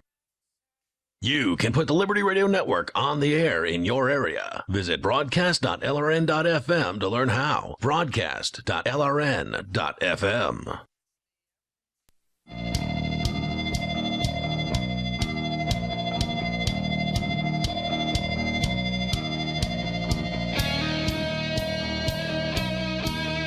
Hey, it's Free Talk Live, and of course, you can take control of the airwaves. The toll-free number here is 855-450-FREE. Coming up, Ron Paul on Trump's plans. We've got some comments from him via CNBC. With you in the studio tonight, it's me, Ian. Melanie. And Heather. Also, I want to let you know about Save It Purse. This is how you save big time on your purchases at Amazon. I just got a rear-view mirror camera device for a car. You clasp it onto your rearview mirror, and it has two cameras in it. So it's like I'm spacing on the name of it, but one of those dash-mounted cameras, except it's not mounted to your dash directly. It's actually, it sort of blends in with your rearview mirror. Derek J. recommended this thing to me, and went on Amazon, put it into my wish list. It's like normally $170. I got it for like $135. And the reason I was able to do that is I went to saveitpurse.com. That's saveatpurse.com. Now, the thing is, I didn't actually pay cash for it or credit card. I paid Bitcoin for it, and that's the key. That's how you get these amazing discounts. 10%, 20%, 25%. In my case, I got 25% off of this product, and it was shipped to me relatively quickly as well. It works well. SaveItPurse.com. I've been using it for more than 2 years. I've saved over $1,500 on stuff I was going to buy anyway. So if you're going to buy something anyway, why wouldn't you want to save 10% or more? And it's actually surprisingly easy to save more than 10% over at SaveItPurse.com. SaveATPurse.com. Let's go to your calls and thoughts, and we can talk about Ron Paul's opinions about Trump. First, it's James on the line in Skype land here. James calling from Arizona. Go ahead, James. Hi, Heather. Hi. My Reductio ad absurdum. I can't help but believe, for a fact, Melanie has heard that a lot from her law school professors and from her fellow former classmates. Because what you have to understand when you're dealing with somebody like Melanie is she already thinks that she's pure. And unlike Melanie, all the cops that I know are better people than she is, have never pulled a gun on an innocent person, never threw a grenade at an innocent person, done any of those things that Melanie reduces to the absurd when she thinks about cops. And if you are driving, if you blow off a ticket, nobody's going to come to your house with guns. What they're going to do is suspend your license. And that's not a bad thing. And if you get pulled over, yep, you get arrested and you go to jail. I should know. I had that happen to me. And you know what? I deserved it. Because I thought I could get away with not paying a ticket. And there ain't nothing wrong with a cop putting cuffs on me for having done so. Isn't that right, Melanie? No, it's not. Also, I'm glad She's a victim, Melanie. Also, I'm glad that that's what they do in Arizona, but in some states, they issue a bench warrant and go arrest you. So do you have anything besides ad hominems? Ad hominems? Yes. Again, reductio ad absurdum, I have no doubt you heard many a time from your law school professors. So it's not an ad hominem, it's a fact. But okay, in other states, ad hominems can be facts. What's the difference between getting arrested at home? Again, I know no cop that's ever pulled a gun and fired a gun at an innocent person. Okay, I know no one who's ever dropped a bomb. That doesn't mean that bombs don't get dropped. May I respond to ad hominem attacks, Melanie, of which you made against me in vicious form on Free Talk Live? And any fair-minded person, she accused me of wanting to kill you and Daryl. After you threatened to kill him and Daryl, yes. I didn't. And nobody listening to the tape would agree with you, I don't know if that's an ad hominem attack. Is it? Because you're an ugly pig that takes after Daryl, who's another ugly pig. That would be an ad hominem, is it not? Yes. It's not very nice, James. Come on. He is not a nice man. You can make points without making personal attacks. Apparently he can't. Heather, she accused me wanting to kill 2 people. And you accused me of being a stoner last time you called in. That actually wasn't an ad hominem because I wasn't saying you were wrong because you wanted to kill 2 people. I said that you wanted to kill 2 people because you stated your desire to kill 2 people. Thanks for the call tonight, James. Toll-free number 855-450-FREE. That's 855-450-3733. I was actually liking, the way he was explaining his situation up until he decided to use, really poor communication skills. You know, I hope you learn from the lesson there. And the initiation of force would be Ian dropping your call. That is not an initiation of force. That is not an initiation of force. This is private property, and I was ejecting an unwanted person. That was the punishment for your actions. So I was just tired of hearing from him. I can only take so much of him in any given moment. It's not very nice. Actions have consequences. And now he'll hammer out some angry. He'll hammer out some angry screed for us. Yes, he'll threaten to kill us again, and then get mad when we say that's what happens. I don't think personal attacks from anybody are ever the way we should go about things. Well, Ron Paul's got a few opinions about this Donald Trump.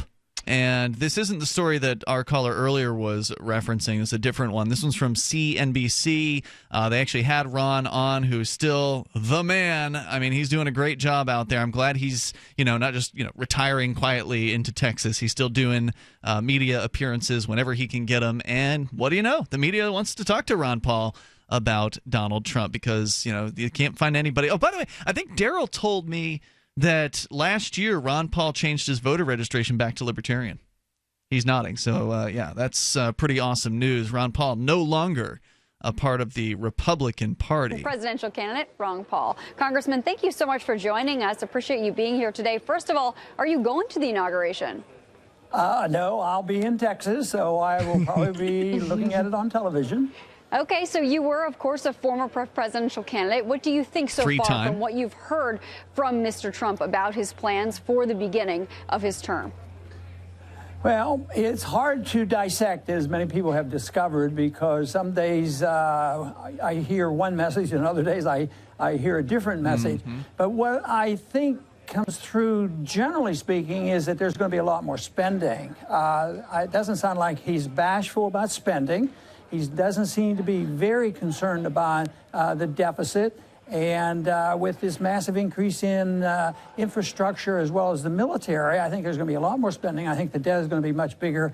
I think that'll put more pressure on the Fed. I think there will be more monetizing of debt. And everybody has to think about, what generally comes about when the economy is manipulated by the Federal Reserve. You have good times, and then you have to have bad times to compensate for the artificially good times. So we'll have a downturn, and then that will be a real challenge for the new administration.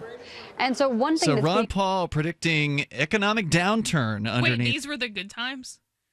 Well, it's hard to really say exactly when the good times would be compared to the bad times. But what he was talking about would be the flush of money into the economy would create good times, or like the mistaken impression that good times are happening. It certainly would be good for the people who are receiving the newly flushed money. The first recipient of the printed money is going to be just fine, right? The automotive bailouts, for instance, or the bankers' bailouts is good examples. But once that money filters into the rest of the economy, then we all get punished for that by the economic fallout that happens. And so Ron Paul making some predictions here. We're going to continue. He's got a few more words to say about Donald Trump, and I'm sure he'll have more for us in the future because he's the man. Appreciate Ron Paul. 855-450-FREE. That's 855-450-3733. Allows you to join us on the radio on Free Talk Live.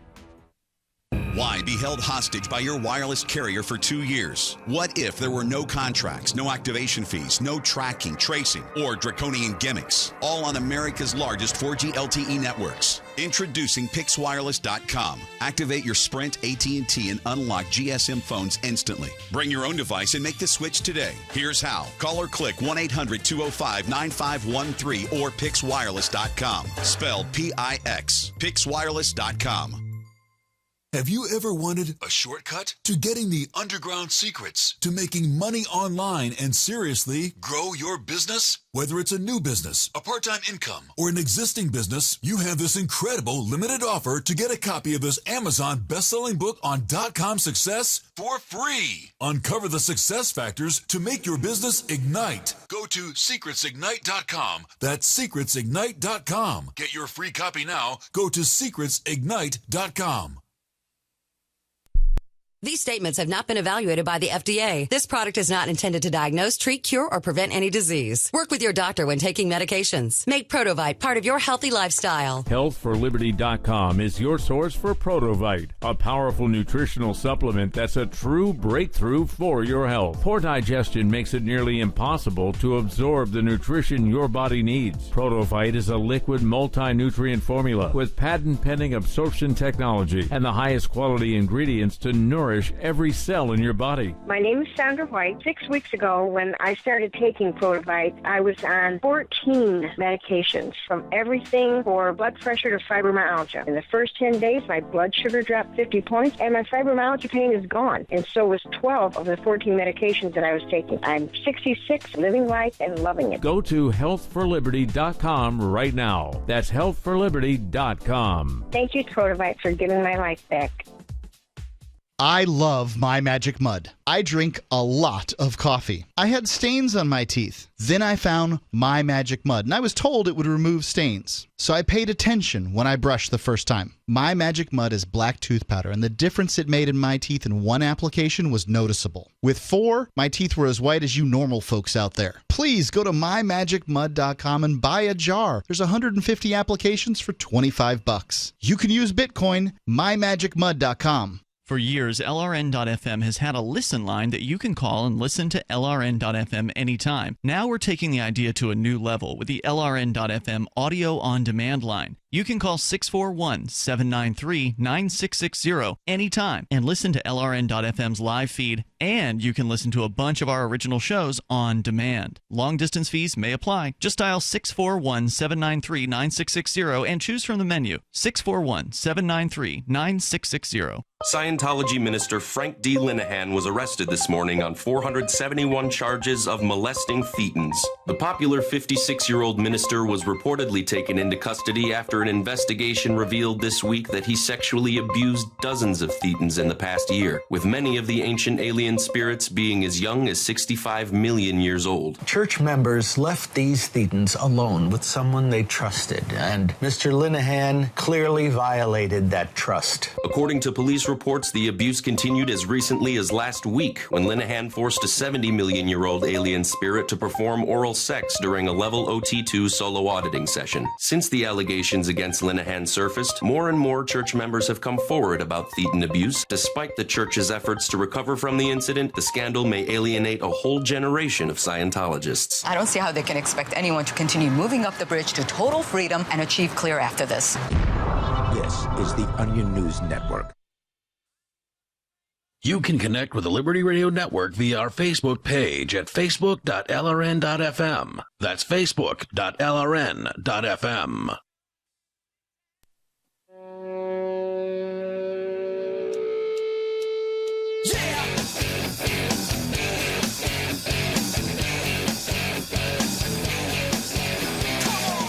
Hey, it's Free Talk Live. We got time for you if you want to join us here. You can take control of the airwaves at 855-450-FREE. That's 855-450-3733. Ron Paul's got some interesting stuff to say about Donald Trump and some of his plans.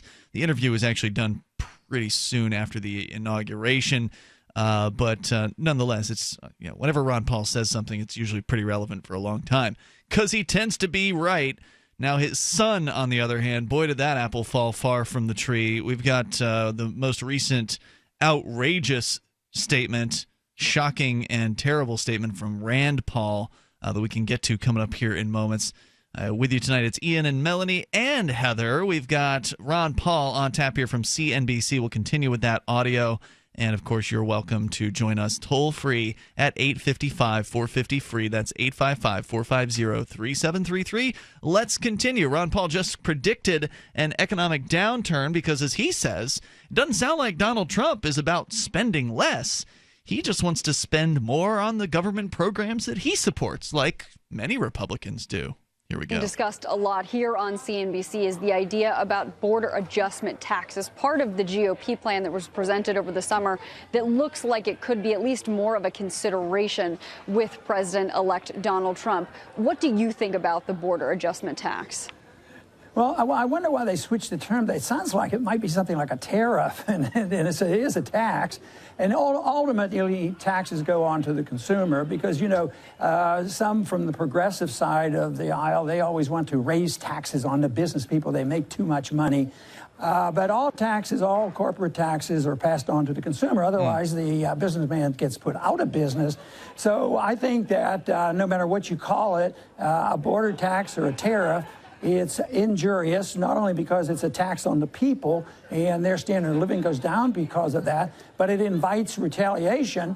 And it's amazing, if you go back 5 or 10 years and still there's a lot of people who deal with the financial markets in a practical way as well as a theoretical way, that tariffs aren't good. That free trade is better than taxes. But of course, what Trump is trying to correct is not the excesses of free trade. What he's trying to correct is the artificialness of the planned economy. With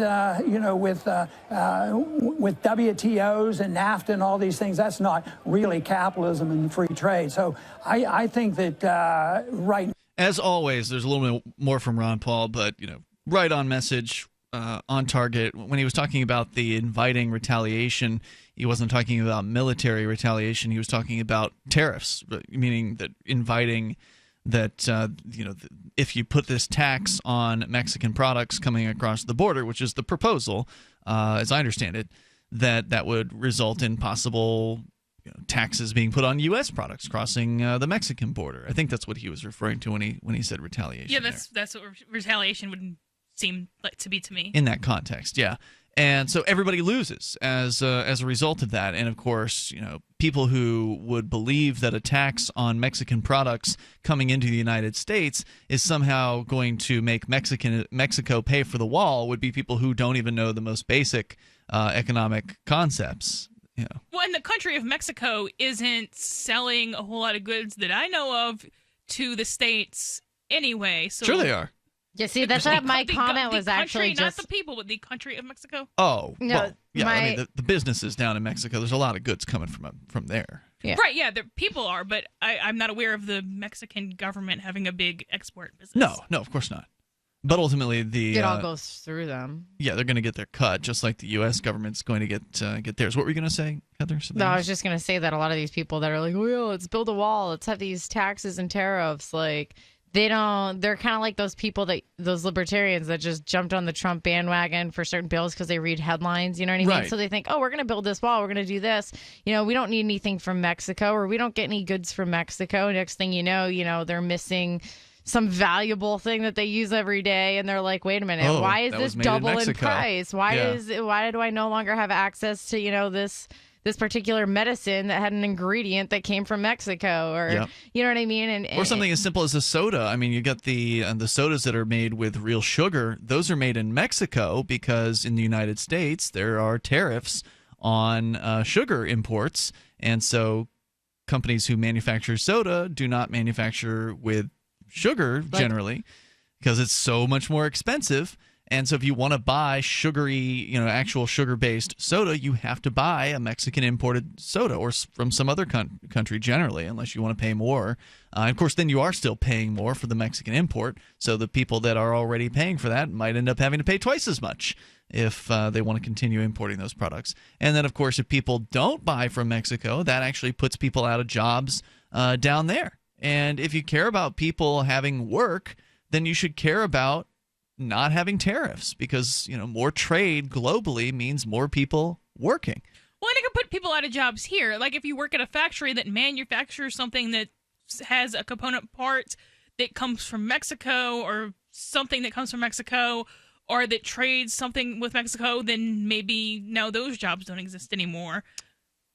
So I took it upon myself just to look up on the internet some of the things that we import from Mexico. Sure. And on Business Insider, the amount of goods the United States imports from Mexico in dollars, the number one thing with $74 billion worth of imports is actually vehicles. Yeah, as I understand it, there are car companies who are manufacturing down there. Yep. And the second thing... Trump's trying to attract them back to the United States, supposedly. $63 billion is electrical machinery, $49 billion in regular machinery, and then you have $14 billion mineral fuels, $12 billion optical medical instruments. Right. And until Donald Trump, I don't expect this is going to happen until they can repeal so many regulations and make it and also go ahead and get rid of the minimum wage while they're at it. It's very unlikely that any companies in the United States will be able to compete with the work down in Mexico. They can pay people less who are just as skilled. And see, have that's the the same problem products. too. Is so long as we have this welfare state too, like you're not going to get people working these jobs if we're no longer importing from Mexico. You know what I mean? Because there is to a degree, there's no incentive to work. You know what I mean? With the welfare state. Yeah, with the welfare state. So you're gonna close off. You're gonna kind of close off imports and prevent these things from coming here that aren't going to then turn around and be manufactured and made here because you're not going to have people willing to work those jobs. Yep, that's absolutely a problem. So it's going to create a deficiency. There's a little bit more here from Ron Now, Paul. I'd fear most of the retaliation plus the burden it's going to place on the consumer. Nope, I guess that was it. I thought there was 30 seconds left. So good old Ron Paul, man. He's doing good work out there. I appreciate that. I know he's got an institute, I believe, Ron Paul Institute. And I suspect that folks who want to continue to follow his writings should go and seek them out. Unfortunately, his son, Rand Paul, is more of a minarchist. Yeah, he's a total minarchist. I mean, this guy is not even close to his father in his beliefs. And boy, did he just prove it again. Headline, this is much more recent, by the way. That Ron Paul video was a couple, probably like a week or week and a half old. This was just published yesterday at, the Libertarian Republic. Senator Rand Paul said the Constitution doesn't apply to people who have not yet come to our country. In an interview with Andrew Wilkow, the host of the Wilkow Majority, speaking on Donald Trump's executive orders on immigration, Paul argued that the United States has the right to make any, quote, immigration law, unquote. He said further, if you want to be an immigrant into our country, the Constitution doesn't apply to you. And we have every right to make any immigration law we want. Now, a lot of us have the sensibility, myself included, that it shouldn't be based on religion who is admitted to the country. Let's talk about that. Does the Constitution not apply to people outside of the United States? For the most part. I would argue it also doesn't apply to the people inside of the United States for the most part. But let's talk about that. Coming up here in moments, our toll-free number, 855-450-FREE. That's 855-450-3733. Of course, you can also take control of the airwaves and bring up anything you want in the remaining moments of Free Talk Live, which are coming up next.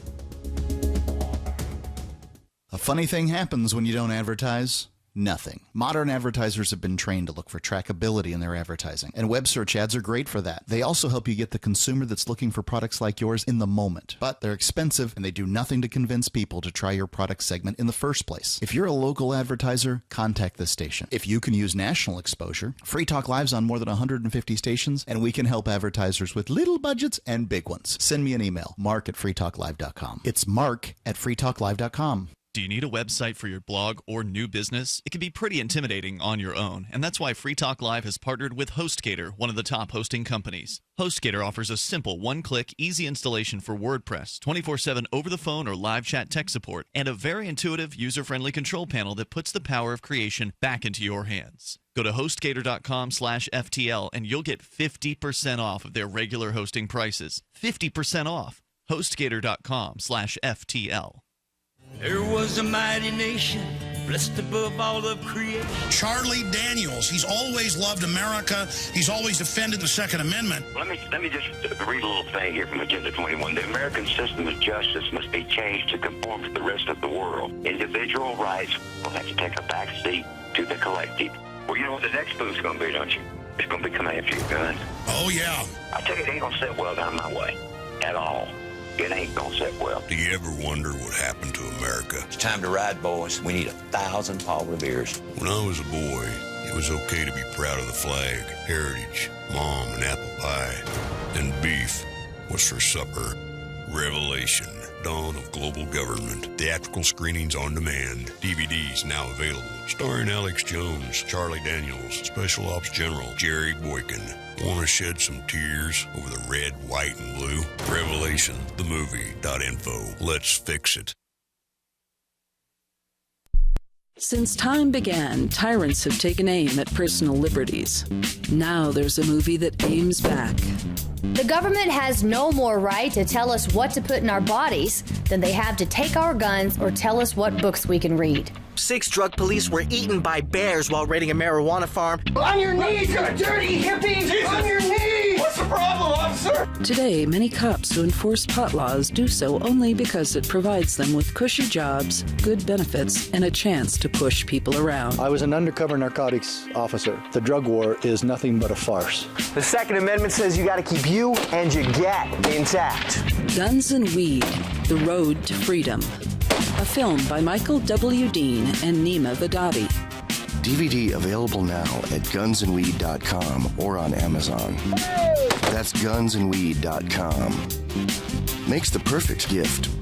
Remember, that's gunsandweed.com. The 3 most important things you can do for Free Talk Live are: 1, share 1 episode a week on Facebook or in some other social networking site. 2, buy the things you buy online through shop.freetalklive.com. 3, give $5 a month to the AMP program. You likely buy all kinds of things online. Amazon is the largest online retailer. You can get what you need at the same prices with free Super Saver shipping by going to shop.freetalklive.com. Please do your online shopping at shop.freetalklive.com. This is your Robertson Roberts Brokerage Daily Precious Metals Update. In early trading Tuesday, gold is $18 higher at $1,214 per ounce. Silver's 37 cents higher at $17.54 per ounce. Bitcoin is trading at $951 US. With the Dow and the dollar both sliding in value, the price of gold and silver head higher. Diversify your savings today and call us at 800-874-9760 or visit us online at rrbi.co. While our satellite channel is free to listen to, it's not free for us. You can help us cover our satellite costs with the chip in on the right side of the page at lrn.fm.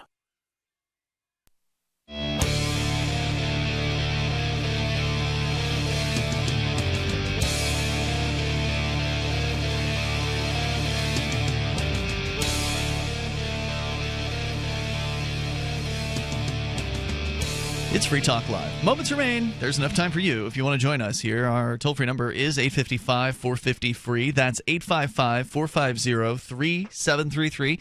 Joining you in our Keene studio tonight, it's Ian, Melanie, and Heather. So we're talking about the Pauls. We had a little bit from Ron Paul earlier, and let's just say he's a skeptic and a critic when it comes to Donald Trump predicting an economic downturn at some point here.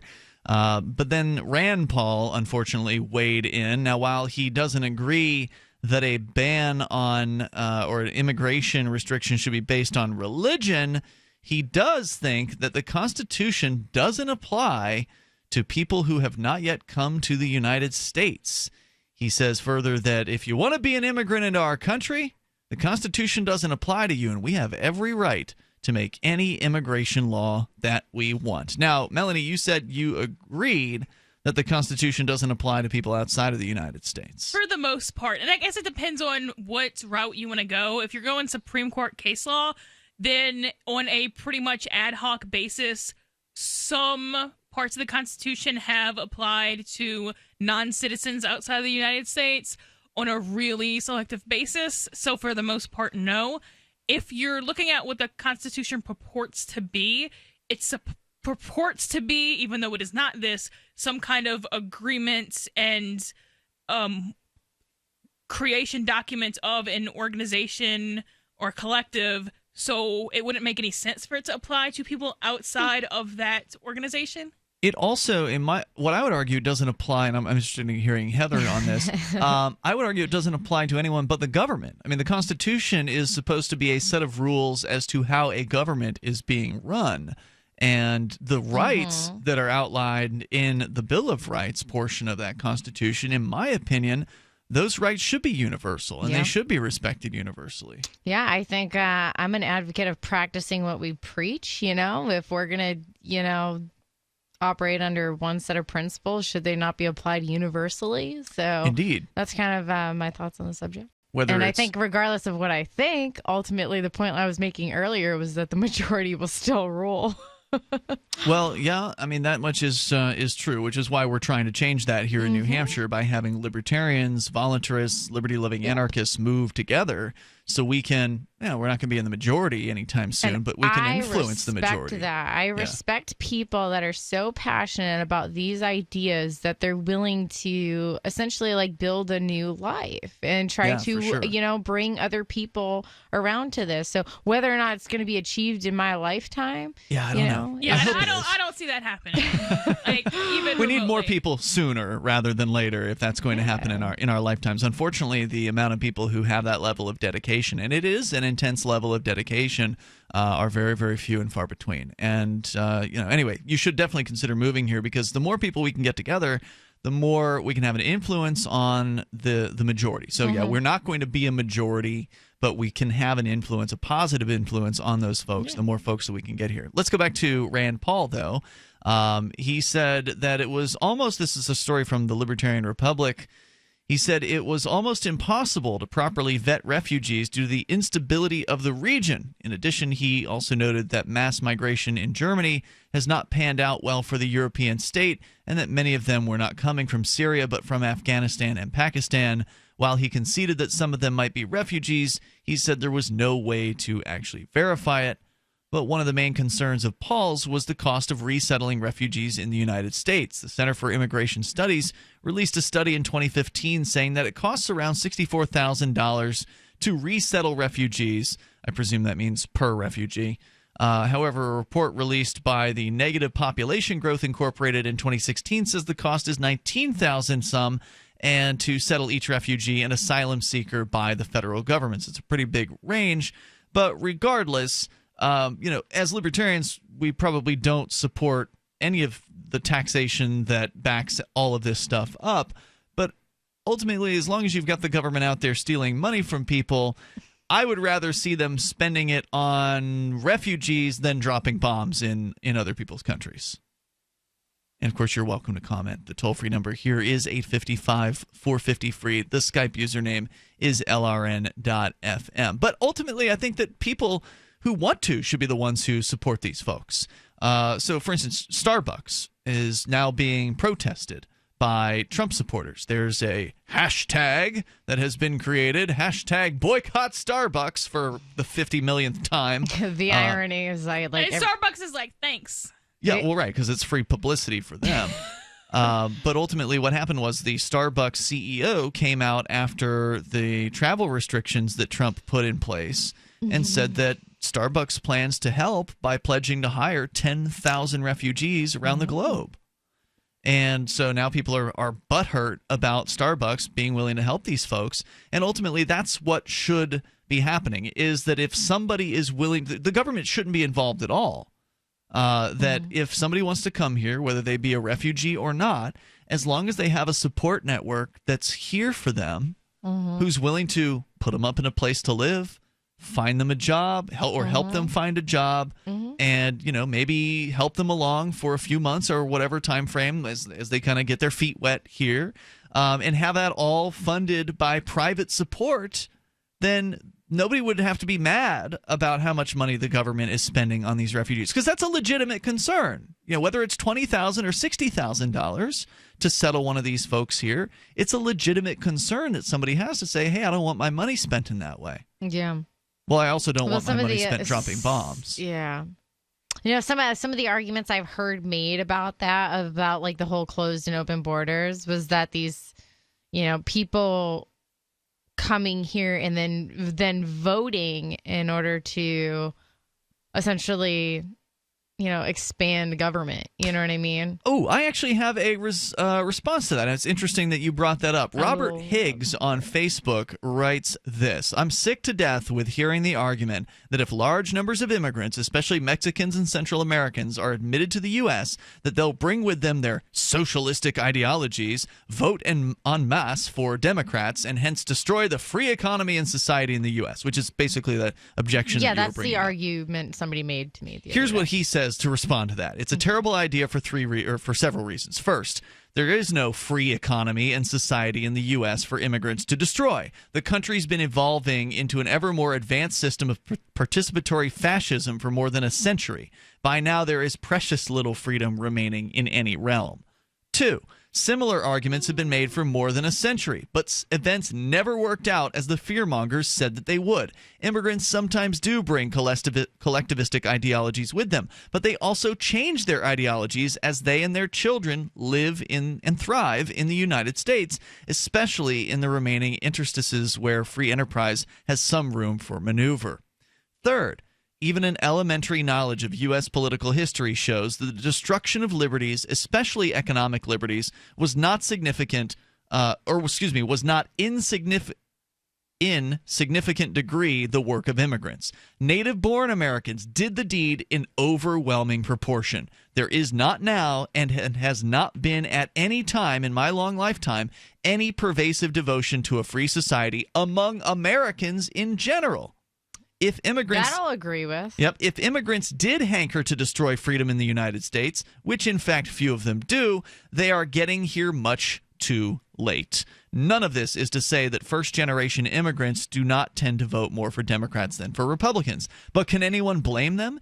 In the view of the widespread contempt in which they are held by Republicans? And of course, even if they voted as a bloc for Republicans, what good would that do in preserving any remaining liberties? Republicans have no devotion to a free society. On the contrary. As you will find out, I'm sure, with this latest Republican administration, backed by a Republican House, and, Republicans are in control right now, so shouldn't we just be getting way more free now if the Republicans are indeed this supposedly freedom-oriented party? Well, I mean, for those of you that weren't paying attention during the Bush administration, maybe you'll pay attention this time around. Because for the first 6 years of Bush, they had that. The Republicans were in charge. And there was one Republican guy who said, I think his name was Trent Lott, who said that they'd cut government to the bone. You believe that, right? I don't believe anything. That's kind of the approach I like to take. Yeah, exactly. So pay attention, folks, because, Donald Trump is not going to be making the government smaller over time. I guarantee it. And if, I'm happy to be open-minded. If he does roll back the government in some places, I'll point it out, and we'll praise him for it, just like we praised Obama the couple times he did the right thing.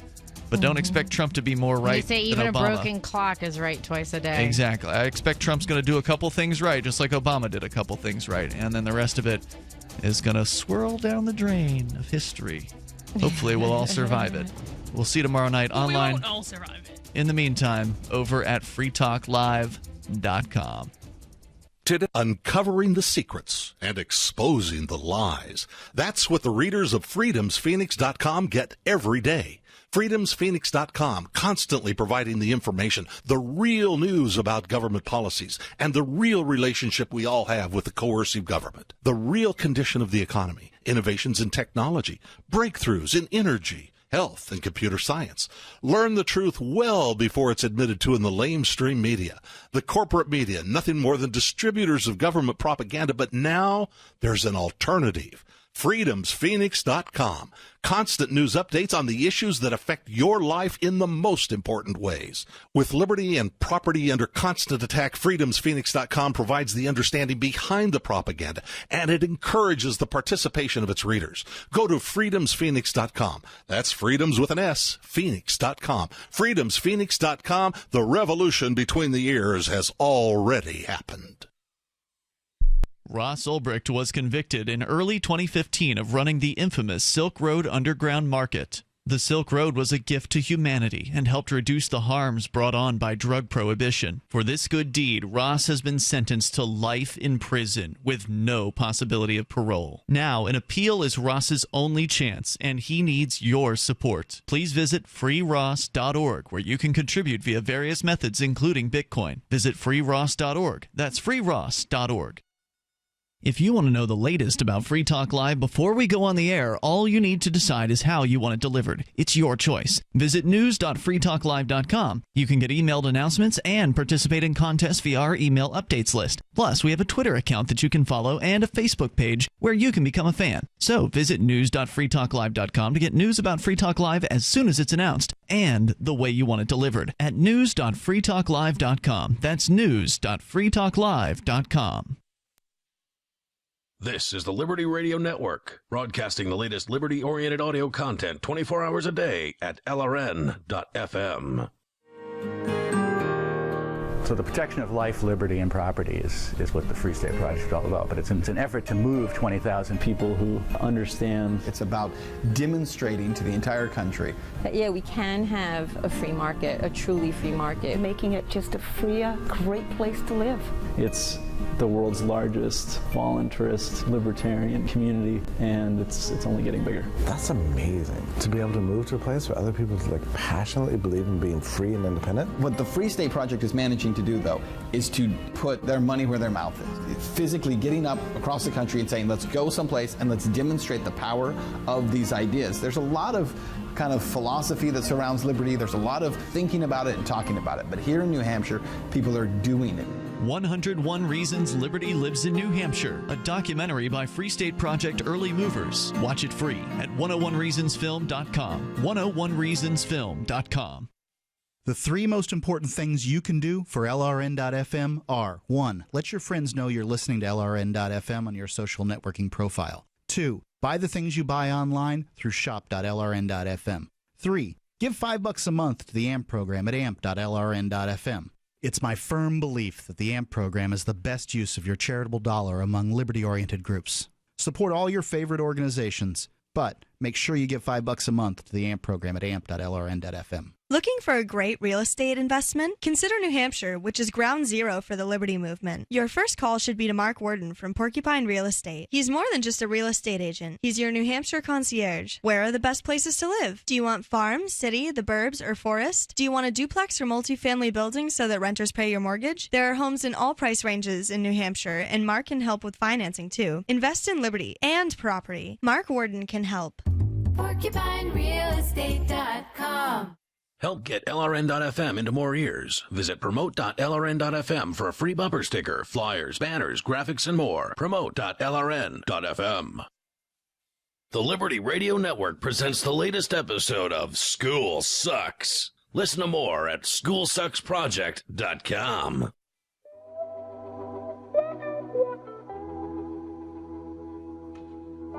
So often in our society, children are growing up with an entitlement mentality, right?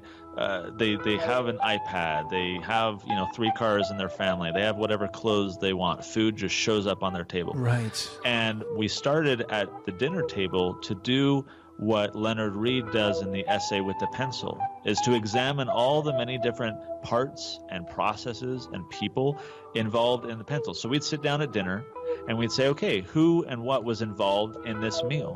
And we'd talk about the farmer and the grocery guy and the business owner and the, delivery guy and all the people who worked to bring us this meal. And it shifted it from an entitlement and an expectation to wonder and awe.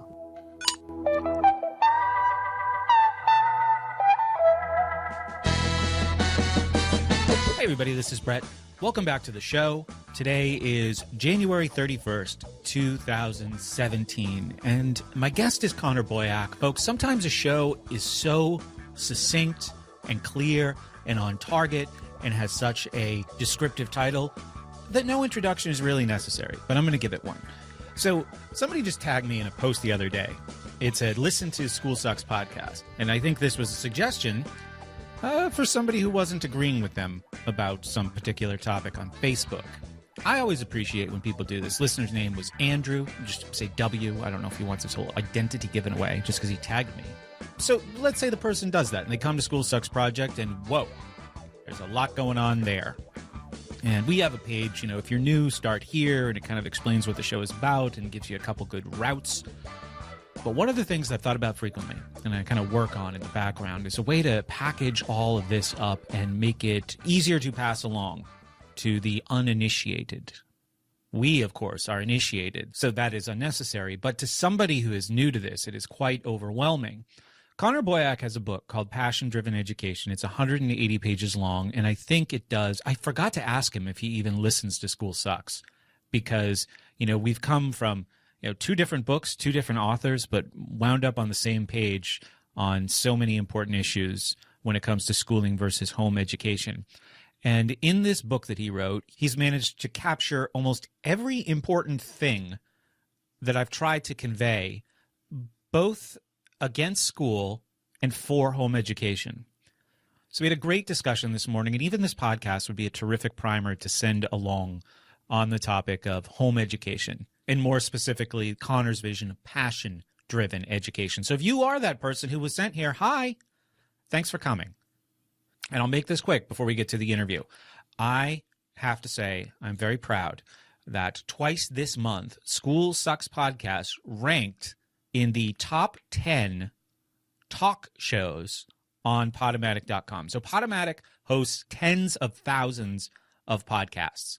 And 2 weeks this month, we were number 8 of all talkers, all categories, education, politics, arts and entertainment, culture, you name it. So that was an achievement that I was really excited about. And I'd like to pair this news with something I haven't updated you on in a while. I'm always promoting our Patreon page. Incentivize the creation of quality content, I say. Sponsor a young person who needs this message, I say. Well, we are 75% of the way to the goal that I set when we started using Patreon about halfway through 2016. Just by putting out this show now, I could buy a new thing, an HD webcam, a microphone, if I needed those things. I don't need them. I could almost pay my electric bill, which is necessary for me to use my computer. So thank you, everybody who is doing that. And don't forget to jump on our mailing list to get my 5-day morning routine tiny course. Lots of great feedback. I was just telling a group of friends the other night, including Kevin Geary, who on episode 300